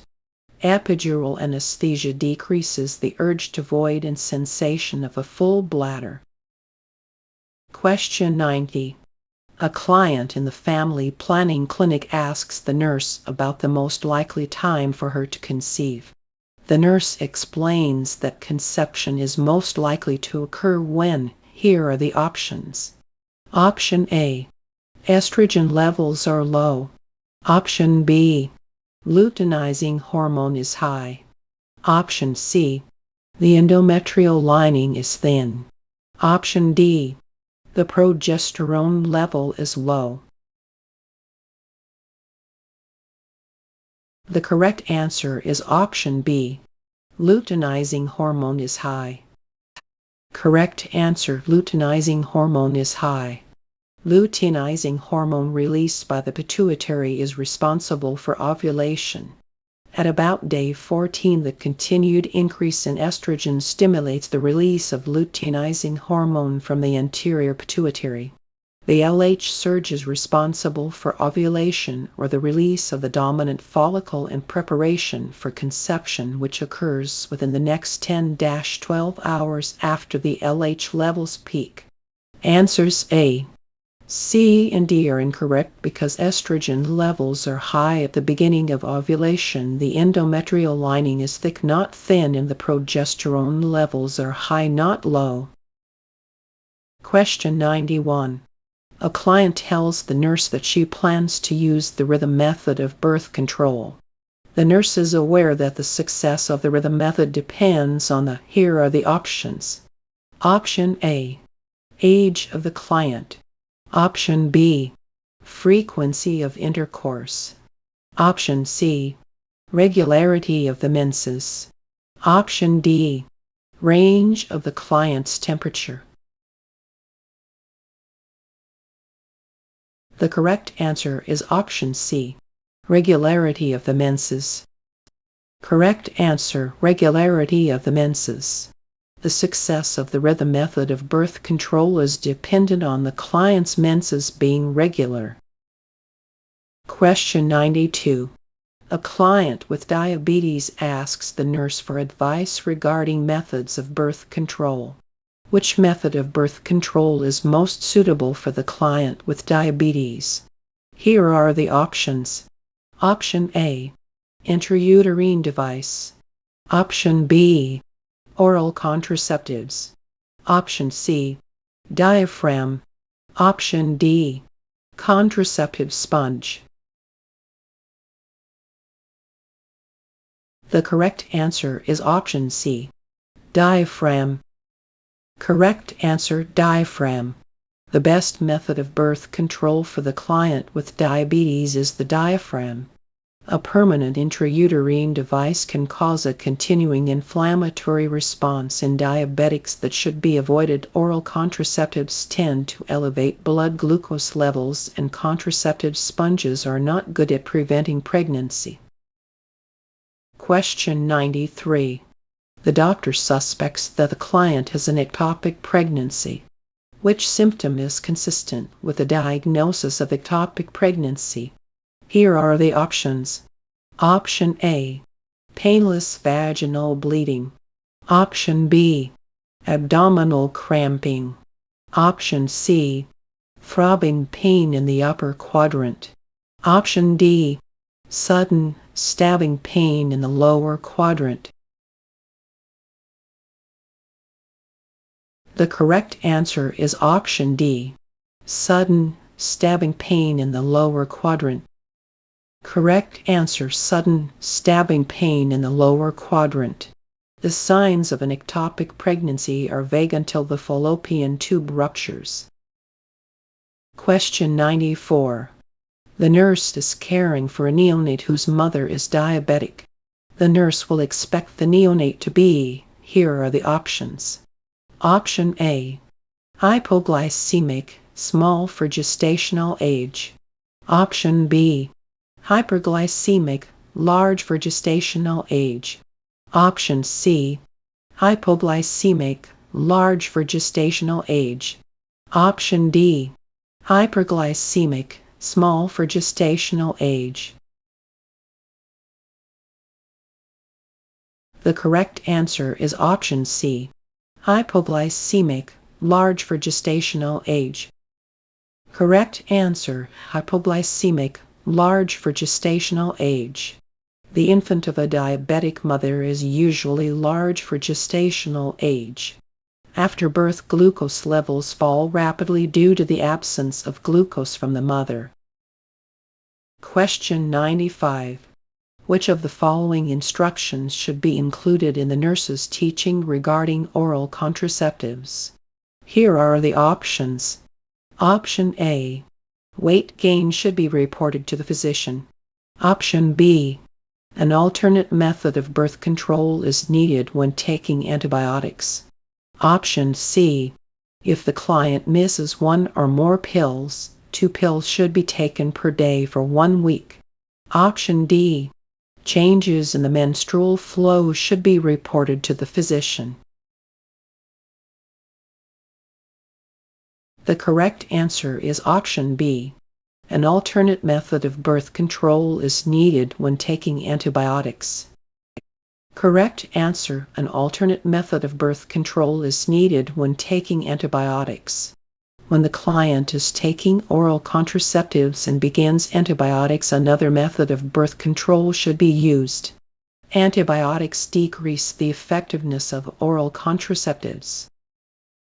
Question 96. A client is admitted to the labor and delivery unit complaining of vaginal bleeding with very little discomfort. The nurse's first action should be to, here are the options. Option A, assess the fetal heart tones. Option B, check for cervical dilation. Option C, check for firmness of the uterus. Option D, obtain a detailed history. The correct answer is option A, assess the fetal heart tones. Correct answer, assess the fetal heart tones. The symptoms of answers B, C, and D are incorrect. Checking for firmness of the uterus can be done, but the first action should be to check the fetal heart tones. Question 97. A client telephones the emergency room stating that she thinks that she is in labor. The nurse should tell the client that labor has probably begun when, Here are the options. Option A. Her contractions are 2 minutes apart. Option B. She has back pain and a bloody discharge. Option C. She experiences abdominal pain and frequent urination. Option D. Her contractions are 5 minutes apart. The correct answer is option D. Her contractions are 5 minutes apart. Correct answer. Her contractions are 5 minutes apart. The client should be advised to come to the labor and delivery unit when the contractions are every 5 minutes and consistent. She should also be told to report to the hospital if she experiences rupture of membranes or extreme bleeding. She should not wait until the contractions are every 2 minutes or until she has bloody discharge. Question 98. The nurse is teaching a group of prenatal clients about the effects of cigarette smoke on fetal development. Which characteristic is associated with babies born to mothers who smoke during pregnancy? Here are the options. Option A. Low birth weight. Option B. Large for gestational age. Option C. Preterm birth, but appropriate size for gestation. Option D. Growth retardation in weight and length. The correct answer is option A. Low birth weight.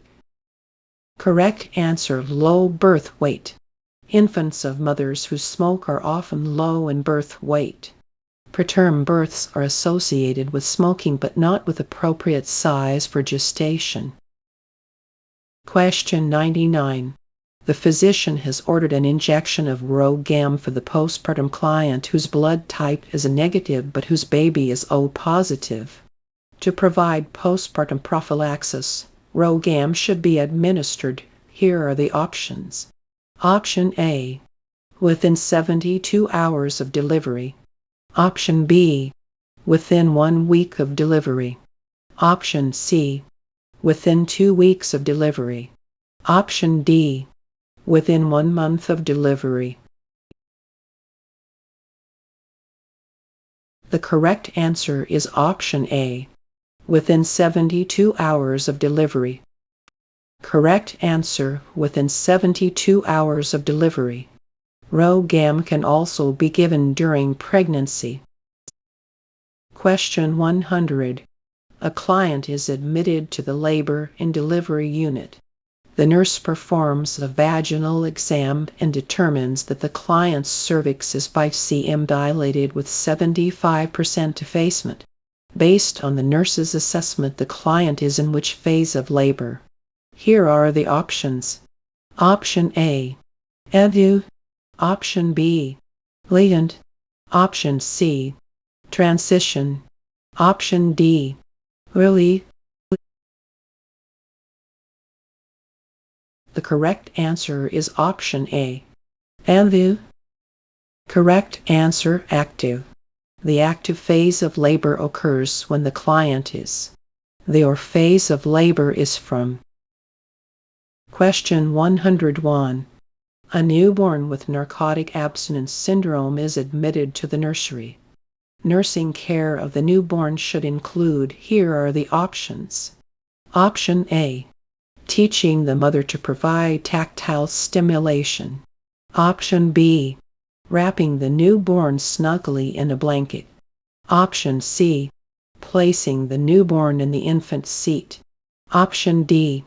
Initiating an early infant stimulation program. The correct answer is option B. Wrapping the newborn snugly in a blanket.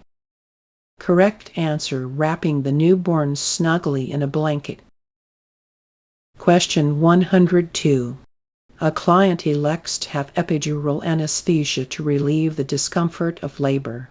Following the initiation of epidural anesthesia, the nurse should give priority to. Here are the options. Option A. Checking for cervical dilation. Option B. placing the client in the supine position. Option C, checking the client's blood pressure. Option D, obtaining a fetal heart rate. The correct answer is option C, checking the client's blood pressure. Correct answer, checking the client's blood pressure.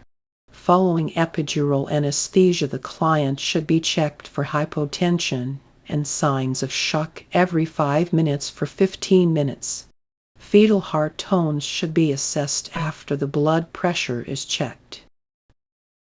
Question 103. The elderly client is admitted to the emergency room. Which symptom is the client with a fractured hip most likely to exhibit? Here are the options. Option A, pain. Option B, disalignment. Option C, cool extremity. Option D, absence of pedal pulses. The correct answer is option B, disalignment. Correct answer, disalignment. Question 104. A 2-year-old is admitted for repair of a fractured femur and is placed in Bryant's traction. Which finding by the nurse indicates that the traction is working properly? Here are the options. Option A, the infant no longer complains of pain. Option B, the buttocks are 15 degrees off the bed. Option C, the legs are suspended in the traction. Option D, the pins are secured within the pulley. The correct answer is option B. The buttocks are 15 degrees off the bed. Correct answer, the buttocks are 15 degrees off the bed. The infant's hips should be off the bed approximately 15 degrees in Bryant's traction. Question 105. A client with a fractured hip has been placed in box traction. Which statement is true regarding balanced skeletal traction? Here are the options. Option A, balanced skeletal traction: utilizes a Steinman pin. Option B, requires that both legs be secured. Option C, utilizes Kircher wires. Option D, is used primarily to heal the fractured hips. The correct answer is option A, balanced skeletal traction: utilizes a Steinman pin. Correct answer, balanced skeletal traction: utilizes a Steinman pin. Balanced skeletal traction uses pins and screws. A Steinman pin goes through large bones and is used to stabilize large bones such as the femur. Answer B is incorrect because only the affected leg is in traction are used to such as in. Question 106. The client is admitted for an open reduction internal fixation of a fractured hip. Immediately following surgery, the nurse should give priority to assessing the. Here are the options. Option A, serum collection Davol drain. Option B, client's pain. Option C, nutritional status. Option D, immobilizer. The correct answer is option A, serum collection Davol drain. Correct answer, serum collection Davol drain. Bleeding is a common complication of orthopedic surgery. The blood collection device should be checked frequently to ensure that the client is not hemorrhaging. Question 107. Which statement made by the family member caring for the client with the indicates understanding of the nurse's teaching? Here are the options. Option A, I must flush the tube with water after feedings and clamp the tube. The correct answer is option A, I must flush the tube with water after feedings and clamp the tube. Correct answer: I must flush the tube with water after feedings and clamp the tube. The client's family members should be taught to flush the tube after each feeding and clamp the tube. The placement should be checked before feedings, and indigestion can occur with the. Question 108. The nurse is assessing the client with a total knee replacement 2 hours post-operative. Which information requires notification of the doctor? Here are the options. Option A. Bleeding on the dressing is 3 cm in diameter. Option B. The client has a temperature of 100.6 degrees F. Option C. The client's hematocrit is 26%. Option D. The urinary output has been 60 during the last 2 hours. The correct answer is option C. The client's hematocrit is 26%. Correct answer: the client's hematocrit is 26%. Question 109. The nurse is caring for the client with a 5-year-old diagnosis of plumbism.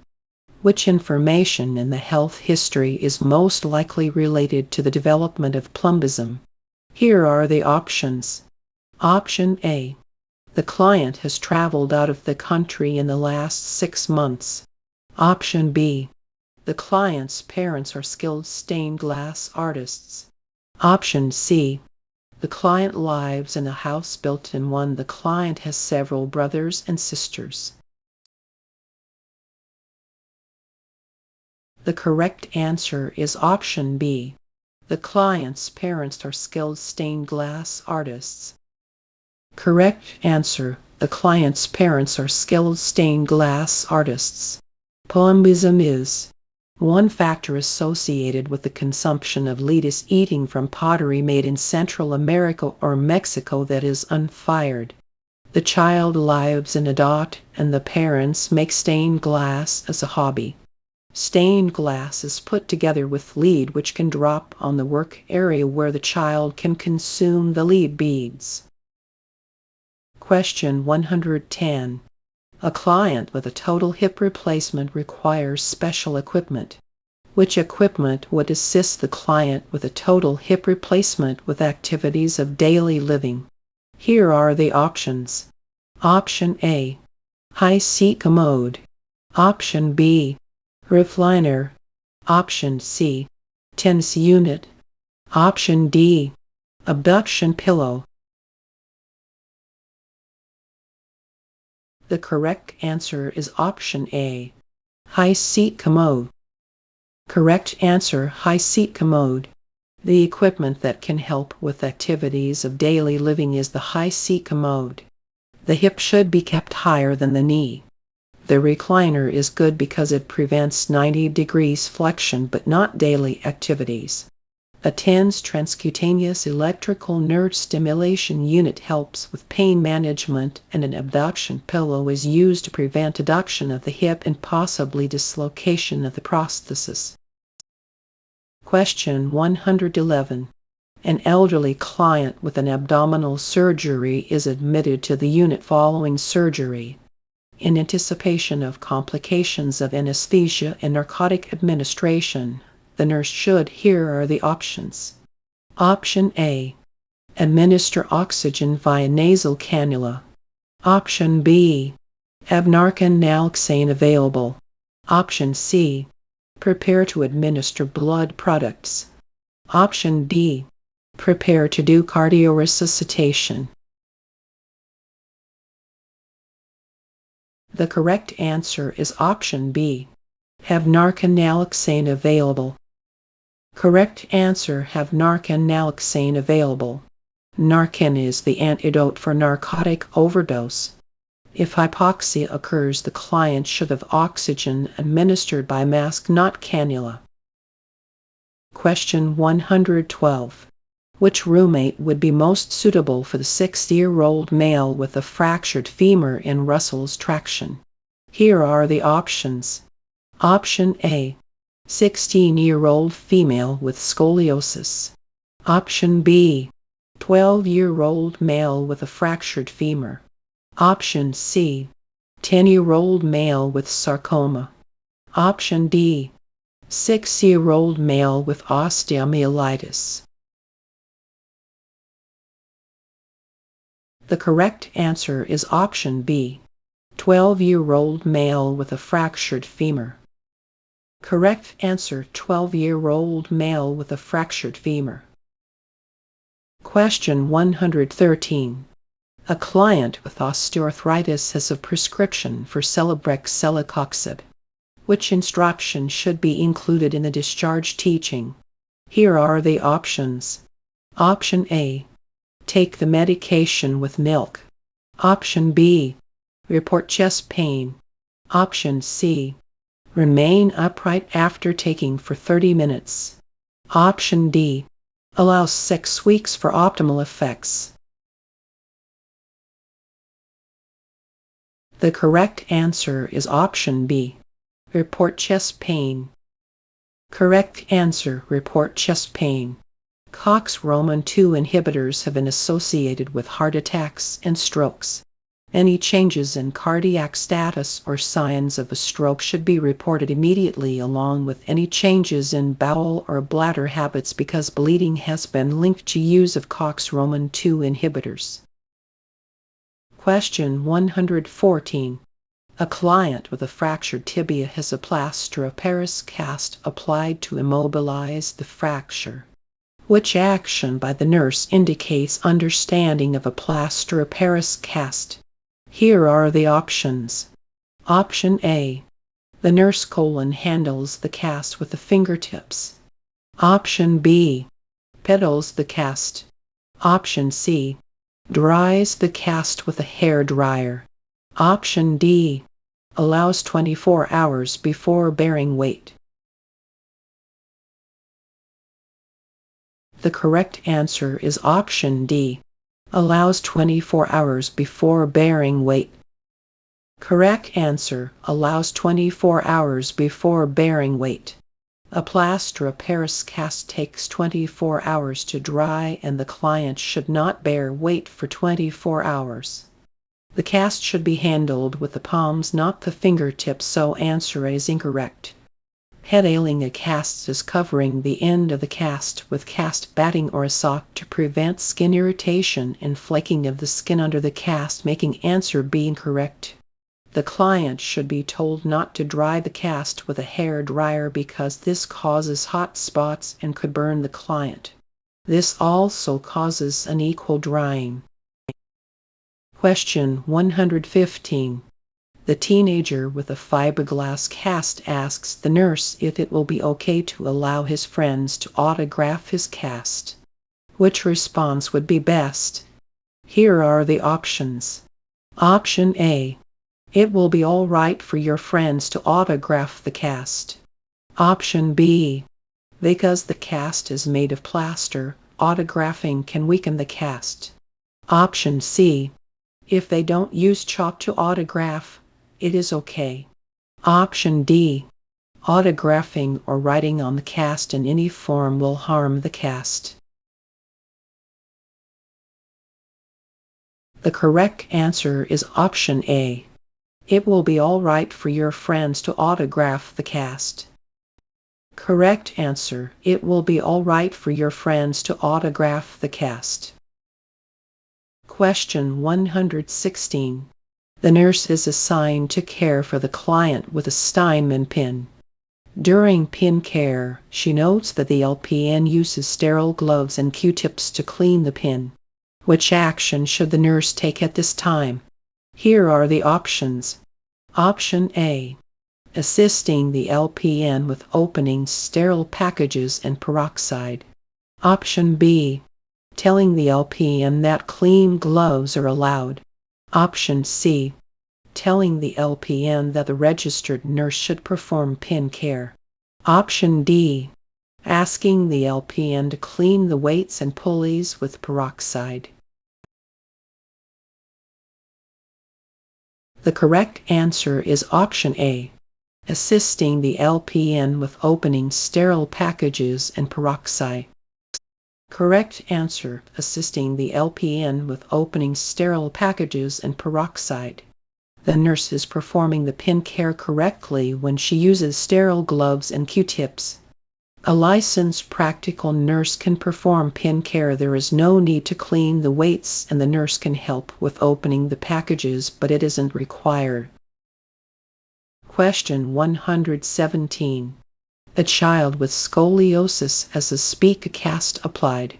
Which action specific to the speak cast should be taken? Here are the options. Option A. Check the bowel sounds. Option B. Assess the blood pressure. Option C. Offer pain medication. Option D. Check for swelling. The correct answer is option A. Check the bowel sounds. Correct answer: check the bowel sounds. A body cast or speak cast extends from the upper abdomen to the knees or below. Bowel sounds should be checked to ensure that the client is not experiencing a. Question 118. The client with a cervical fracture is placed in traction. Which type of traction will be utilized at the time of discharge? Here are the options. Option A. Russell's traction. Option B. Buck's traction. Option C. Halo traction. Option D. Crutchfield-Tom traction. The correct answer is option C. Halo traction. Correct answer: halo traction. Halo traction will be ordered for the client with a cervical fracture is used for ASs. Question 119. A client with a total knee replacement has a CPM continuous passive motion device applied during the postoperative period. Which statement made by the nurse indicates understanding of the CPM machine? Here are the options. Option A. Use of the CPM will permit the client to ambulate during the therapy. Option B. The CPM machine control should be positioned distal to the site. Option C. If the client complains of pain during the therapy, I will turn off the machine and call the doctor. Option D. Use of the CPM machine will alleviate the need for physical therapy after the client is discharged. The correct answer is option B. The CPM machine controls should be positioned distal to the site. Correct answer: the CPM machine control should be positioned distal to the site. The controller for the continuous passive motion device should be placed away from the client. Many clients complain of pain while having treatments with the CPM, so they might turn off the machine. The CPM flexes and extends the leg. The client is in the bed during CPM therapy, so answer A is incorrect. Answer C is incorrect because clients will experience pain with the treatment. Use of the CPM does not alleviate the need for physical therapy. Question 120. A client with a fractured hip is being taught correct use of the walker. The nurse is aware that the correct use of the walker is achieved if here are the options. Option A. Palms rest lightly on the handles. Option B.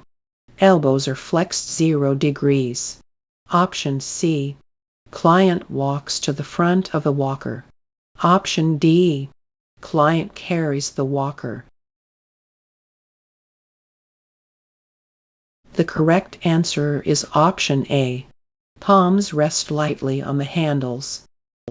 Correct answer: palms rest lightly on the handles. Question 121. When assessing a laboring client, the nurse finds a prolapsed cord. The nurse should, here are the options. Option A. Attempt to replace the cord. Option B. Place the client on her left side. Option C. Elevate the client's hips. Option D. Cover the cord with a dry, sterile gauze. The correct answer is option C. Elevate the client's hips. Correct answer: elevate the client's hips. The client with a prolapsed cord should be treated by elevating the hips and covering the cord with a moist, sterile saline gauze. The nurse should use her fingers to push up on the presenting part until a cesarean section can be performed. Answers A, B, and D are incorrect. The nurse should not attempt to replace the cord. Turn the client on the side or cover with a dry gauze. Question 122. The nurse is monitoring the progress of a client in labor. Which findings should be reported to the physician immediately? Here are the options. Option A, the presence of scant bloody discharge. Option B, frequent urination. Option C, the presence of green-tinged amniotic fluid. Option D, moderate uterine contractions. The correct answer is option C, the presence of green-tinged amniotic fluid. Correct answer is the presence of green-tinged amniotic fluid. Green-tinged amniotic fluid is indicative of. This finding indicates fetal distress. Question 123. The physician has prescribed NPH insulin for a client with diabetes mellitus. Which statement indicates that the client knows when the peak action of the insulin occurs? Here are the options. Option A, I will make sure I eat breakfast within 2 hours of taking my insulin. Option B, I will need to carry candy or some form of sugar with me all the time. Option C, I will eat a snack around 3 o'clock each afternoon. Option D, I can save my dessert from supper for a bedtime snack. The correct answer is option C. I will eat a snack around 3 o'clock each afternoon. Correct answer: I will eat a snack around 3 o'clock each afternoon. NPH insulin peaks in 8-12 hours, so a snack should be offered at that time. NPH insulin onsets in 90-120 minutes, so answer A is incorrect. Answer B is untrue because NPH insulin is time-released and does not usually cause sudden hypoglycemia. Answer D is incorrect, but the client should eat a bedtime snack. Question 124. The nurse is measuring the duration of the client's contractions. Which statement is true regarding the measurement of the duration of contractions? Here are the options. Option A, duration is measured by timing from the beginning of one contraction to the beginning of the next contraction. Option B, duration is measured by timing from the end of one contraction to the beginning of the next contraction. Option C, duration is measured by timing from the beginning of one contraction to the end of the same contraction. Option D, duration is measured by timing from the peak of one contraction to the end of the same contraction. The correct answer is option C. Duration is measured by timing from the beginning of one contraction to the end of the same contraction. Correct answer: duration is measured by timing from the beginning of one contraction to the end of the same contraction. Answer A refers to frequency. Question 125. The physician has ordered an intravenous infusion of pitocin for the induction of labor. When caring for the obstetric client receiving intravenous pitocin, the nurse should monitor for. Here are the options. Option A, maternal hypoglycemia. Option B, fetal bradycardia. Option C, maternal hyperreflexia. Option D, fetal movement. The correct answer is option B, fetal bradycardia. Correct answer, fetal bradycardia. The client receiving PEARSON should be monitored for decelerations. Question 126. A client with diabetes visits the prenatal clinic at 28 weeks gestation. Which statement is true regarding insulin needs during pregnancy? Here are the options. Option A. Insulin requirements moderate as the pregnancy progresses. Option B. The decreased need for insulin occurs during the second trimester. Option C. Elevations in human chorionic gonadotrophin decrease the need for insulin. Option D.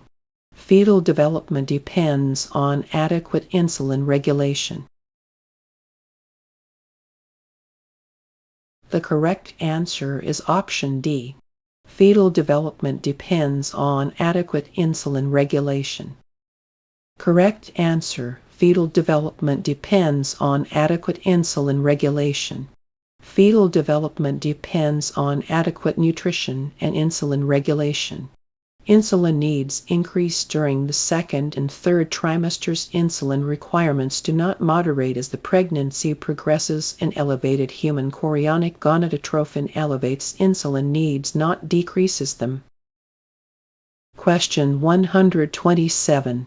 A client in the prenatal clinic is assessed to have a blood pressure of 180/96. The nurse should give priority to, here are the options. Option A. Providing a calm environment. Option B.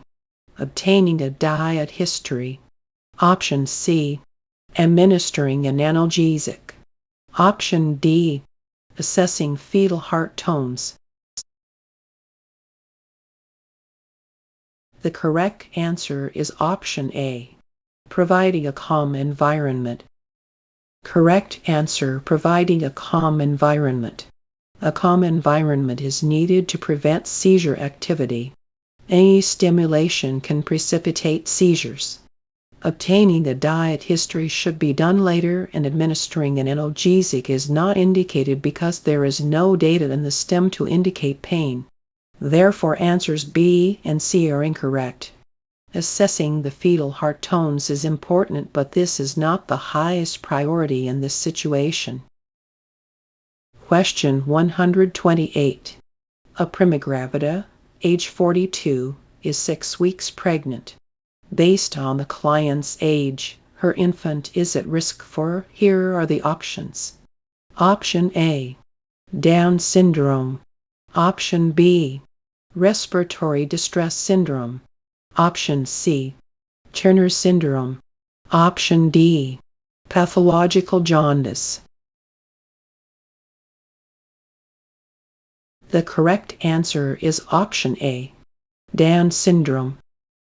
Correct answer, Down syndrome. The client who is age 42 is at risk for fetal anomalies such as Down syndrome and other chromosomal aberrations. Question 129. A client with a missed abortion at 29 weeks gestation is admitted to the hospital. The client will most likely be treated with, here are the options. Option A. Magnesium sulfate. Option B. Calcium gluconate. Option C. Dinoprostone prostin E. Option D. Bromocristine pardal. The correct answer is option C. Dinoprostone prostin E. Correct answer, dinoprostone prostin E. The client with a missed abortion will have is a form of prostaglandin used to soften the cervix. Question 130. A client with preeclampsia has been receiving an infusion containing magnesium sulfate for a blood pressure that is 160/80. Deep tendon reflexes are 1+, and the urinary output for the past hour is 100 ml. The nurse should, here are the options. Option A. Continue the infusion of magnesium sulfate while monitoring the client's blood pressure. Option B. Stop the infusion of magnesium sulfate and contact the physician. Option C. Slow the infusion rate and turn the client on her left side. Option D. Administer calcium gluconate Roman 4 push and continue to monitor the blood pressure. The correct answer is option A. Continue the infusion of magnesium sulfate while monitoring the client's blood pressure. Correct answer: continue the infusion of magnesium sulfate while monitoring the client's blood pressure. The client's blood pressure and urinary output are within normal limits. The only alteration from normal is the nurse should continue to monitor the blood pressure and. Question 131. Which statement made by the nurse describes the inheritance pattern of autosomal recessive disorders? Here are the options. Option A. An affected newborn has unaffected parents. Option B. An affected newborn has one affected parent. Option C. Affected parents have a 1 in 4 chance of passing on the defective gene. Option D. Affected parents have unaffected children who are carriers. The correct answer is option C. Affected parents have a 1 in 4 chance of passing on the defective gene. Correct answer: affected parents have a 1 in 4 chance of passing on the defective gene. Autosomal recessive disorders can be passed from the parents to the infant. If both parents pass the trait, the child will get 2 abnormal genes and the disease results. Parents can also pass the trait to the infant. Question 132. A pregnant client, age 32, asks the nurse why her doctor has recommended a serum alpha-fetoprotein. The nurse should explain that the doctor has recommended the test. Here are the options. Option A. Because it is a state law. Option B. To detect cardiovascular defects. Option C. Because of her age. Option D. To detect neurological defects. The correct answer is option D. To detect neurological defects. Correct answer: to detect neurological defects is a screening test done to such as. Question 133. A client with hypothyroidism asks the nurse if she will still need to take thyroid medication during the pregnancy. The nurse's response is based on the knowledge that. Here are the options. Option A. There is no need to take thyroid medication because the fetus's thyroid produces a thyroid-stimulating hormone. Option B. Regulation of thyroid medication is more difficult because the thyroid gland increases in size during pregnancy. Option C. It is more difficult to maintain thyroid regulation during pregnancy due to a slowing of metabolism. Option D. Fetal growth is arrested if thyroid medication is continued during pregnancy. The correct answer is option B. Regulation of thyroid medication is more difficult because the thyroid gland increases in size during pregnancy. Correct answer: regulation of thyroid medication is more difficult because the thyroid gland increases in size during pregnancy. During pregnancy, the thyroid gland triples in size. This makes it more difficult to regulate thyroid medication. Question 134. A client with sickle cell anemia is admitted to the labor and delivery unit during the first phase of labor. The nurse should anticipate the client's need for. Here are the options. Option A. Supplemental oxygen. Option B. Fluid restriction. Option C. Blood transfusion. Option D.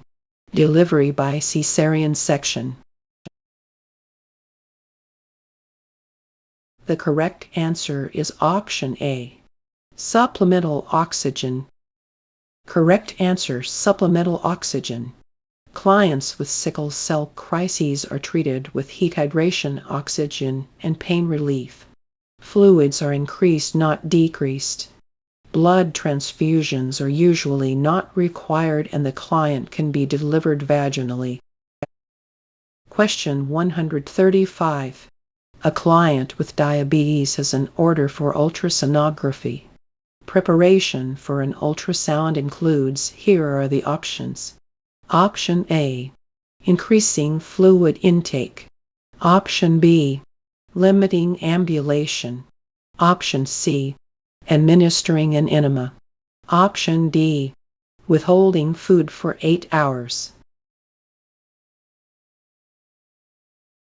The correct answer is option A, increasing fluid intake. Correct answer, increasing fluid intake. Before ultrasonography, the client should be taught to end. Question 136. An infant who weighs 8 pounds at birth would be expected to weigh how many pounds at 1 year? Here are the options. Option A, 14 pounds. Option B, 16 pounds. Option C, 18 pounds. Option D, 24 pounds. The correct answer is option D, 24 pounds. Correct answer, 24 pounds. By 1 year of age, the infant is expected to triple his birth weight. Question 137. A pregnant client with a history of alcohol addiction is scheduled for a non-stress test. The non-stress test, here are the options. Option A, determines the lung maturity of the fetus. Option B, measures the activity of the fetus. Option C, shows the effect of contractions on the fetal heart rate. Option D, measures the neurological well-being of the fetus. The correct answer is option B, measures the activity of the fetus. Correct answer, measures the activity of the fetus. A non-stress test is done to evaluate periodic movement of the fetus. Question 138. A full-term male has hypospadias. Which statement describes hypospadias? Here are the options. Option A, the urethral opening is absent. Option B, the urethra opens on the dorsal side of the penis. Option C, the penis is shorter than usual. Option D, the urethra opens on the ventral side of the penis. The correct answer is option B. The urethra opens on the dorsal side of the penis. Correct answer, the urethra opens on the dorsal side of the penis. Hypospadias is a congenital abnormality in which the urethral nidus is on the. Question 139. A gravida Roman 3 para Roman 2 is admitted to the labor unit. Vaginal exam reveals that the client's cervix is 8 cm dilated, with complete effacement. The priority nursing diagnosis at this time is, here are the options. Option A, alteration in coping related to pain. Option B, potential for injury related to precipitate delivery.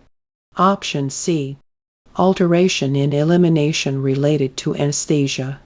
Option D, potential for fluid volume deficit related to NPO status. The correct answer is option A, alteration in coping related to pain. Correct answer, alteration in coping related to pain. Transition is the time during labor when the client loses concentration due to intense contractions. Question 140. The client with varicella will most likely have an order for which category of medication? Here are the options. Option A, antibiotics. Option B, antipyretics. Option C, antivirals. Option D, anticoagulants. The correct answer is option C, antivirals. Correct answer, antivirals. Varicella is chicken pox. This herpes virus is treated with antiviral medications. The client is not treated with antibiotics or anticoagulants as stated in answers A and D. The client might have a fever before the rash appears, but when the rash appears, the temperature is usually gone.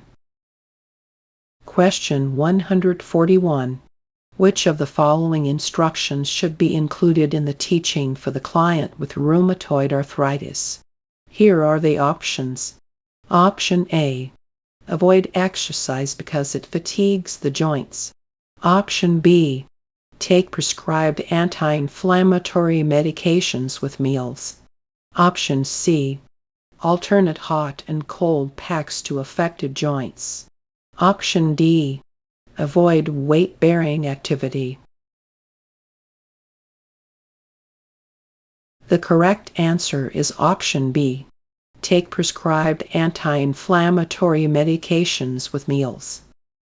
Correct answer, take prescribed anti-inflammatory medications with meals. Clients with rheumatoid arthritis should exercise. Question 142. A client with acute pancreatitis is experiencing severe abdominal pain. Which of the following orders should be questioned by the nurse? Here are the options. Option A. Meperidine 100 mg IMQ 4 hours PRN pain. Option B. Mylanta 30 CCSQ 4 hours Vir NG. Option C. Cimetidine 300 mg POQID. Option D. Morphine 8 mg IMQ 4 hours PRN pain. The correct answer is option D. Morphine 8 mg IMQ 4 hours PRN pain. Correct answer. Morphine 8 mg IMQ 4 hours PRN pain. Spasms of the sphincter of morphine is in clients with and because morphine causes. Question 143. The client is admitted to the chemical dependence unit with an order for continuous observation. The nurse is aware that the doctor has ordered continuous observation because here are the options. Option A. Hallucinogenic drugs create both stimulant and depressant effects. Option B. Hallucinogenic drugs induce a state of altered perception. Option C. Hallucinogenic drugs produce severe respiratory depression. Option D. Hallucinogenic drugs induce rapid physical dependence. The correct answer is option B. Hallucinogenic drugs induce a state of altered perception. Correct answer. Hallucinogenic drugs induce a state of altered perception. Question 144. A client with a history of abusing barbiturates abruptly stops taking the medication. The nurse should give priority to assessing the client for here are the options. Option A. Depression and suicidal ideation. Option B. Tachycardia and diarrhea. Option C. Muscle cramping and abdominal pain. Option D. Tachycardia and euphoric mood. The correct answer is option B. Tachycardia and diarrhea. Correct answer. Tachycardia and diarrhea. Barbiturates create a sedative effect. When the client stops taking barbiturates, he will experience tachycardia, diarrhea, and. Question 145. During the assessment of a laboring client, the nurse notes that the FHT are loudest in the upper right quadrant. The infant is most likely in which position? Here are the options. Option A. Right breech presentation. Option B. right occipital anterior presentation. Option C, left sacral anterior presentation. Option D, left occipital transverse presentation. The correct answer is option A, right breech presentation. Correct answer, right breech presentation. If the fetal heart tones are heard and the infant is in the center of the abdomen. Question 146. The primary physiological alteration in the development of asthma is, here are the options. Option A, bronchiolar inflammation and dyspnea. Option B, hypersecretion of abnormally viscous mucus. Option C, infectious processes causing mucosal edema. Option D, spasm of bronchiolar smooth muscle. The correct answer is option D, spasm of bronchiolar smooth muscle. Correct answer, spasm of bronchiolar smooth muscle. Asthma is the presence of bronchial spasms. This spasm can be brought on by allergies or. Question 147. To maintain Bryant's traction, the nurse must make certain that the child's, here are the options. Option A, hips are resting on the bed, with the legs suspended at a right angle to the bed. Option B, hips are slightly elevated above the bed and the legs are suspended at a right angle to the bed. Option C, hips are elevated above the level of the body on a pillow and the legs are suspended parallel to the bed. Option D, hips and legs are flat on the bed, with the traction positioned at the foot of the bed. The correct answer is option B. Hips are slightly elevated above the bed and the legs are suspended at a right angle to the bed. Correct answer, hips are slightly elevated above the bed and the legs are suspended at a right angle to the bed. Bryant's traction is used for fractured femurs and dislocated hips. The hips should be elevated 15 degrees off the bed. Question 148. The client has an order for a trough to be drawn on the client receiving vancomycin. The nurse is aware that the nurse should contact the lab for them to collect the blood. Here are the options. Option A, 15 minutes after the infusion. Option B, 30 minutes before the infusion.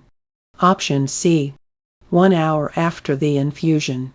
Option D, 2 hours after the infusion.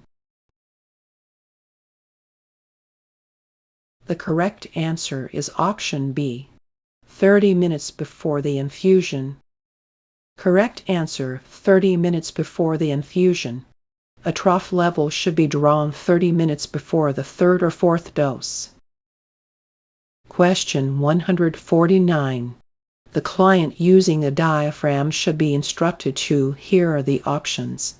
Option A, refrain from keeping the diaphragm in longer than 4 hours. Option B, keep the diaphragm in a cool location. Option C, have the diaphragm resized if she gains 5 pounds. Option D, have the diaphragm resized if she has any surgery. The correct answer is option B, keep the diaphragm in a cool location. Correct answer, keep the diaphragm in a cool location. The client using a diaphragm should keep the diaphragm in a cool location. She should hours. Question 150.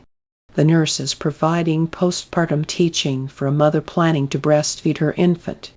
Which of the client's statements indicates the need for additional teaching? Here are the options. Option A, I'm wearing a support bra.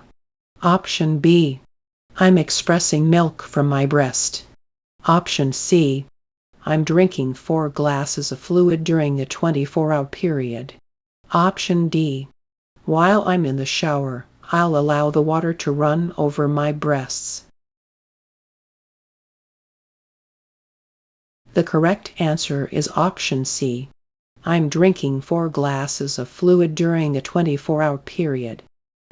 Correct answer. I'm drinking 4 glasses of fluid during a 24-hour period. Question 151.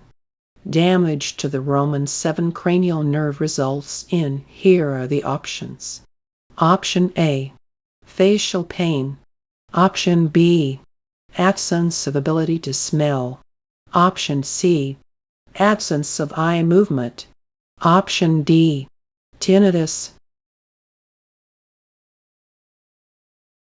The correct answer is option A, facial pain. Correct answer, facial pain. Question 152. A client is receiving pyridium phenylepyridine hydrochloride for a urinary tract infection. The client should be taught that the medication may, here are the options. Option A, cause diarrhea. Option B, change the color of her urine. Option C, cause mental confusion. Option D, cause changes in taste.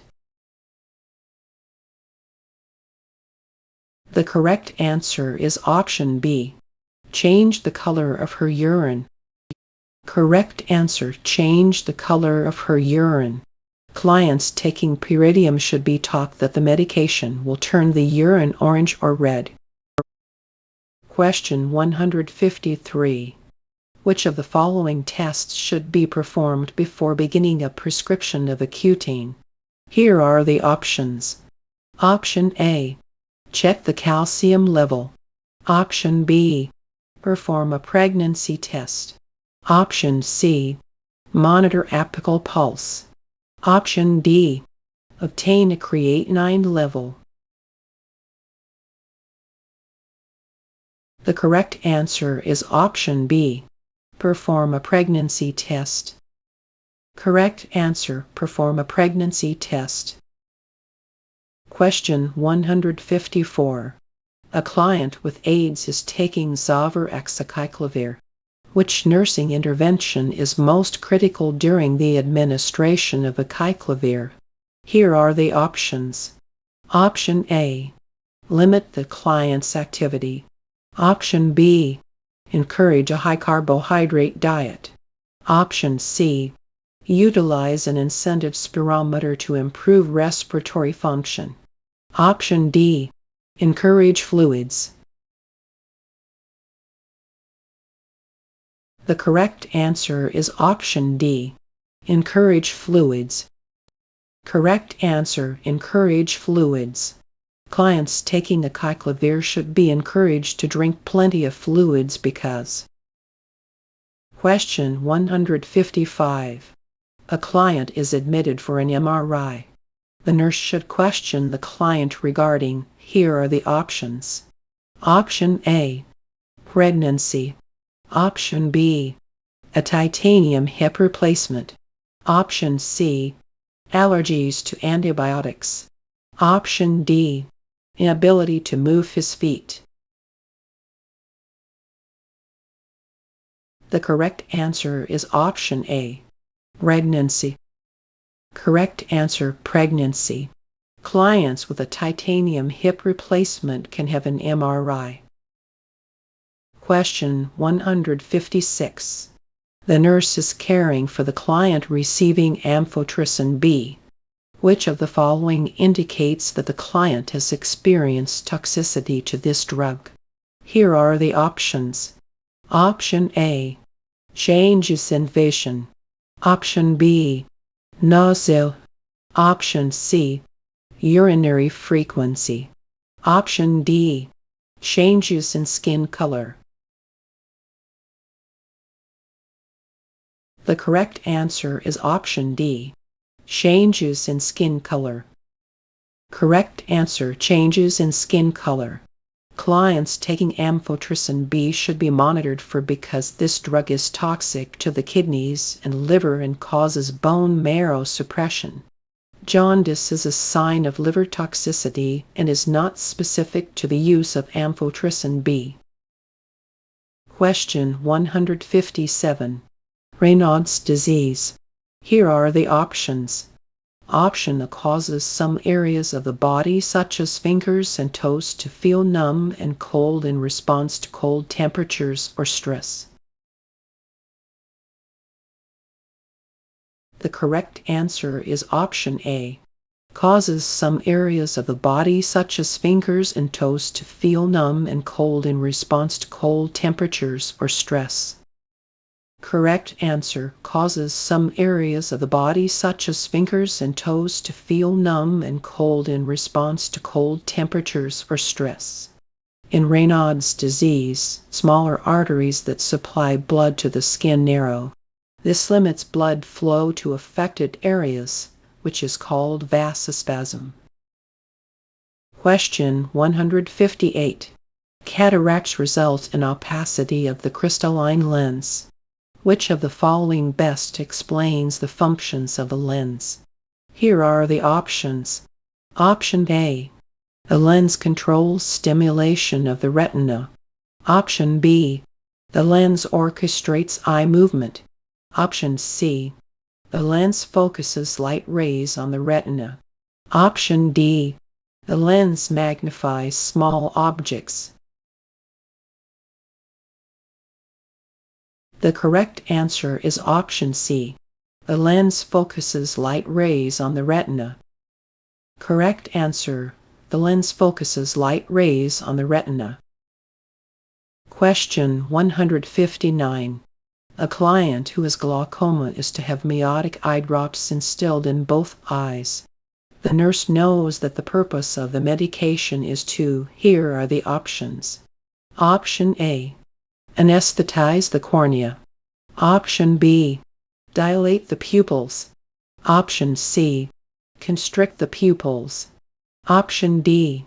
Paralyze the muscles of accommodation. The correct answer is option C. Constrict the pupils. Correct answer. Constrict the pupils. Miotic eye drops constrict the pupil and allow aqueous humor to drain out of the canal of Schlemm eye drops. Question 160. A client with a severe corneal ulcer has an order for gentamicin GTTQ 4 hours and neomycin 1 GTTQ 4 hours. Which of the following schedules should be used when administering the drops? Here are the options. Option A. Allow 5 minutes between the two medications. Option B. The medications may be used together. Option C. The medications should be separated by a cycloplegic drug. Option D. The medications should not be used in the same client. The correct answer is option A. Allow 5 minutes between the two medications. Correct answer. Allow 5 minutes between the two medications. Question 161. A client tells the nurse that she is allergic to eggs, dogs, rabbits, and chicken feathers. Which order should the nurse question? Here are the options. Option A. TB skin test. Option B. Rubella vaccine. Option C. ELISA test. Option D. Chest X-ray. The correct answer is option B. Rubella vaccine. Correct answer. Rubella vaccine. The client who is allergic to dogs, eggs, rabbits, and chicken feathers is most likely allergic to the rubella vaccine. The client who is allergic to neomycin is also at risk. Question 162. The physician has prescribed ranitidine Zantac for a client with erosive gastritis. The nurse should administer the medication. Here are the options. Option A. 30 minutes before meals. Option B. With each meal. Option C. In a single dose at bedtime. Option D, 60 minutes after meals. The correct answer is option B, with each meal. Correct answer with each meal is that should be given with meals for optimal effect, not before meals. Question 163. A temporary colostomy is performed on the client with colon cancer. The nurse is aware that the proximal end of a double-barrel colostomy, here are the options. Option A is the opening on the client's left side. Option B is the opening on the distal end on the client's left side. Option C is the opening on the client's right side. Option D is the opening on the distal right side. The correct answer is option C, is the opening on the client's right side. Correct answer is the opening on the client's right side. The proximal end of the double-barrel colostomy is the end toward the small intestines. This end is on the client's right side. The distal end, as in answers A, B, and D, is on the client's left side. Question 164. A 6-month-old client is placed on strict bed rest following a hernia repair. Which toy is best suited to the client? Here are the options. Option A, colorful crib mobile. Option B, handheld electronic games. Option C, cars in a plastic container. Option D, 30-piece jigsaw puzzle. The correct answer is option C, cars in a plastic container. Correct answer, cars in a plastic container. A 6-month-old is too old for the colorful mobile. He is too young to play with the electronic game or the 30-piece jigsaw puzzle. The best toy for this age is the cars in a plastic container. Question 165. The nurse is preparing to discharge a client with a long history of polio. The nurse should tell the client that, here are the options. Option A, taking a hot bath will decrease stiffness and spasticity. Option B, a schedule of strenuous exercise will improve muscle strength. Option C, rest periods should be scheduled throughout the day. Option D, visual disturbances can be corrected with prescription glasses. The correct answer is option C. Rest periods should be scheduled throughout the day. Correct answer, rest periods should be scheduled throughout the day. The client with polio has muscle weakness. Periods of rest throughout the day will conserve the client's energy. A hot bath can cause burns, however, so answer is incorrect. Strenuous exercises are not advisable, making answer B incorrect. Question 166. A client on the postpartum unit has a proctoepisiotomy. The nurse should anticipate administering which medication? Here are the options. Option A, Delcolax suppository.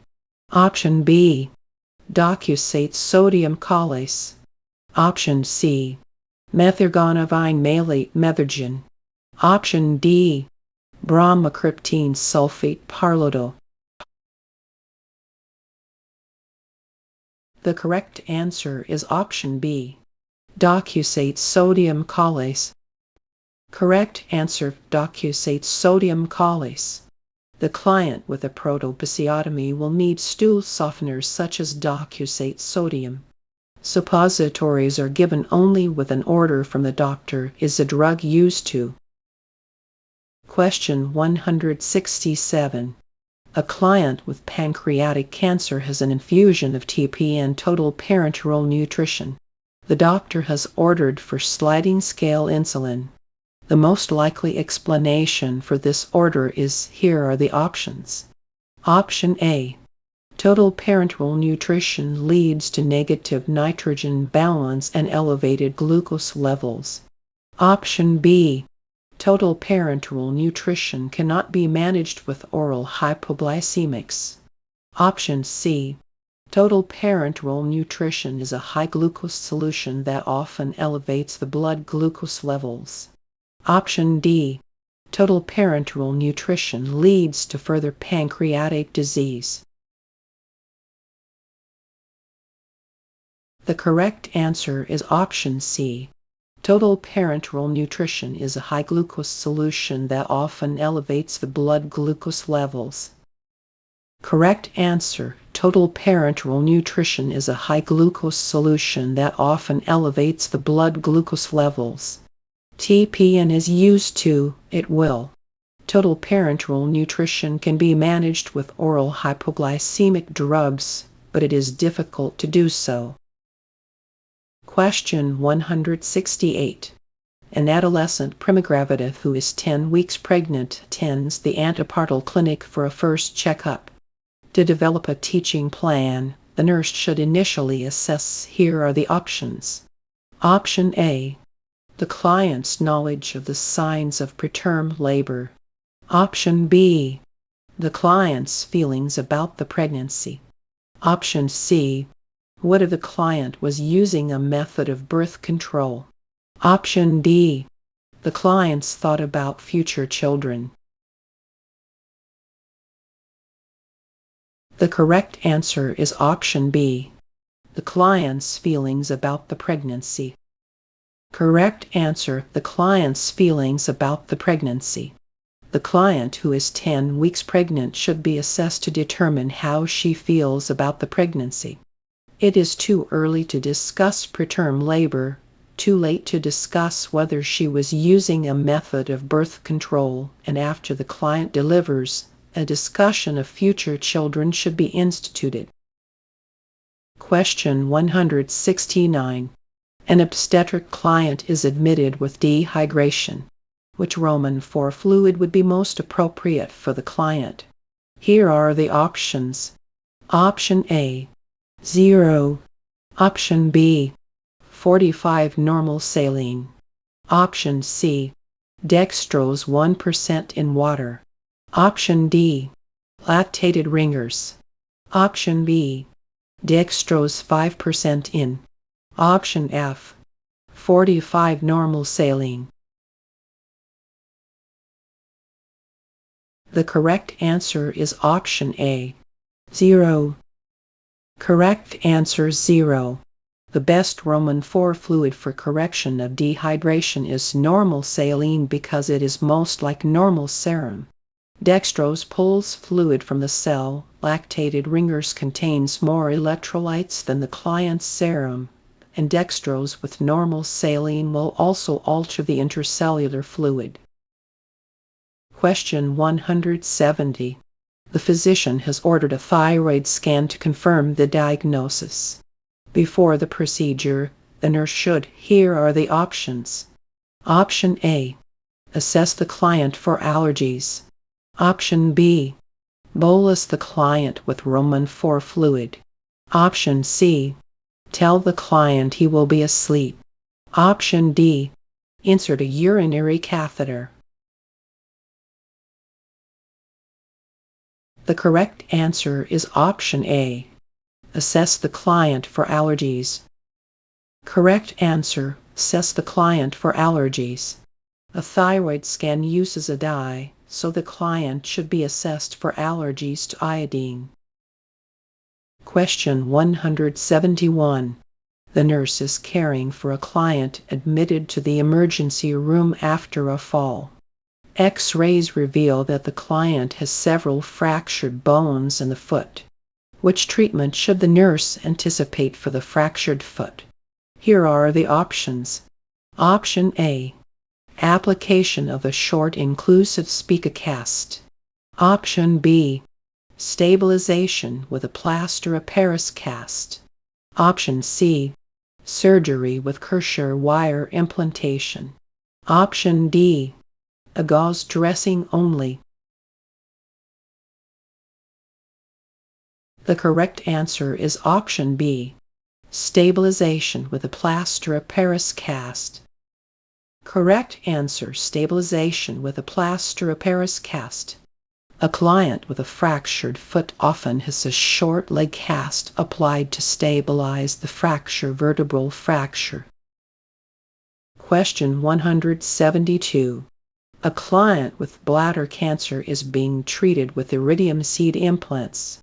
The nurse's discharge teaching should include telling the client to, here are the options. Option A, strain his urine.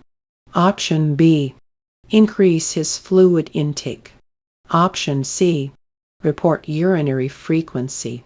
Option D, avoid prolonged sitting. The correct answer is option A, strain his urine. Correct answer, strain his urine. Iridium seeds can be expelled during urination, so the client should be taught to strain his urine. Question 173. The nurse is preparing a client for cataract surgery. The nurse is aware that the procedure will use, here are the options. Option A, mydriatics to facilitate removal. Option B, miotic medications such as Timoptic. Option C, a laser to smooth and reshape the lens. Option D, silicone oil injections into the eyeball. The correct answer is option A, mydriatics to facilitate removal. Correct answer, mydriatics to facilitate removal. Before cataract removal, the client will have mydriatic drops instilled to dilate the pupil. This will facilitate removal of the lens. Miotics constrict the pupil and are not used in cataract clients. Question 174. A client with an abdominal cholecystectomy returns from surgery with a Jackson-Pratt drain. The chief purpose of the Jackson-Pratt drain is to, here are the options. Option A, prevent the need for dressing changes. Option B, reduce edema at the incision. Option C, provide for wound drainage. Option D, keep the common bile duct open.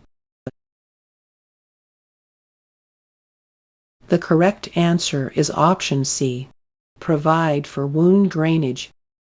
Correct answer, provide for wound drainage. Question 175. The nurse is performing an initial assessment of a newborn Caucasian male delivered at 32 weeks gestation. The nurse can expect to find the presence of, here are the options. Option A, Mongolian spots.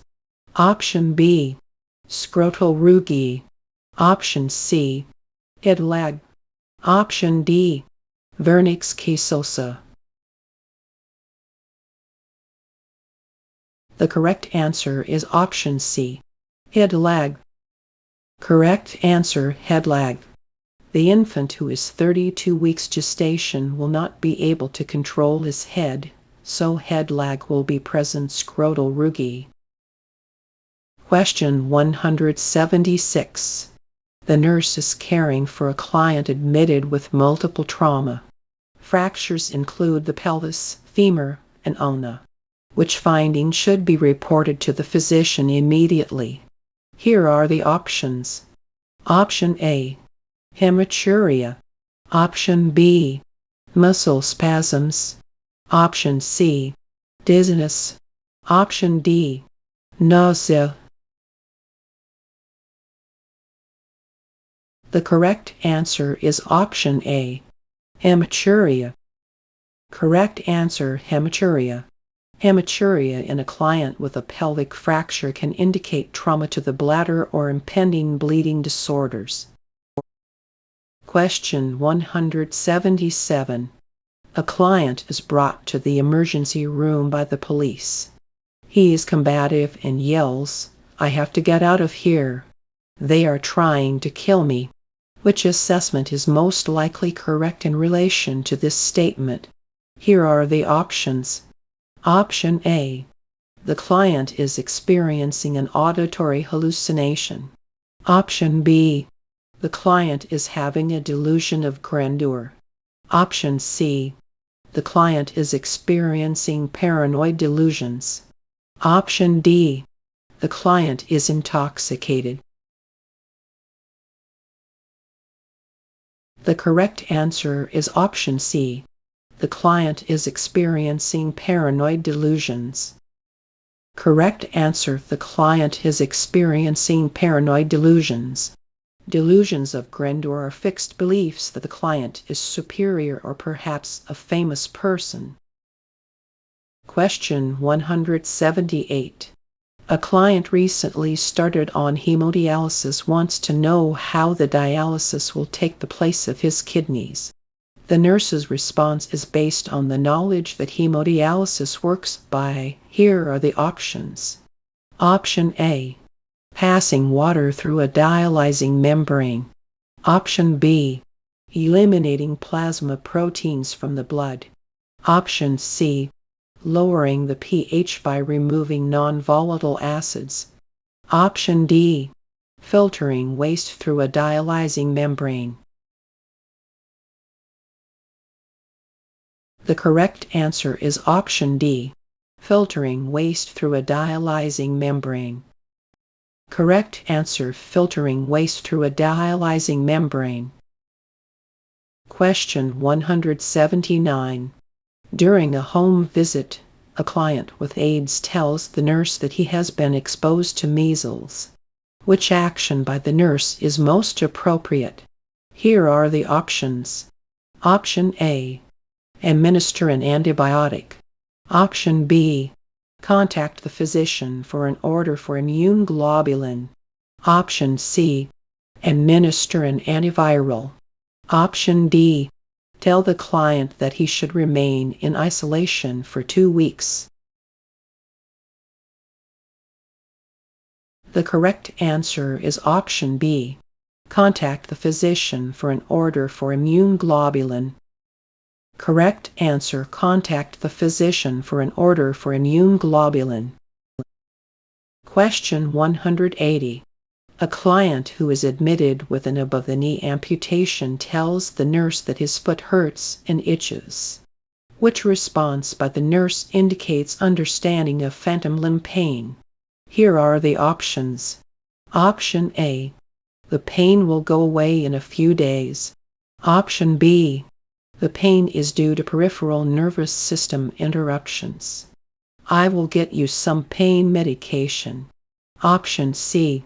The pain is psychological because your foot is no longer there. Option D. The pain and itching are due to the infection you had before the surgery. The correct answer is option B. The pain is due to peripheral nervous system interruptions. I will get you some pain medication.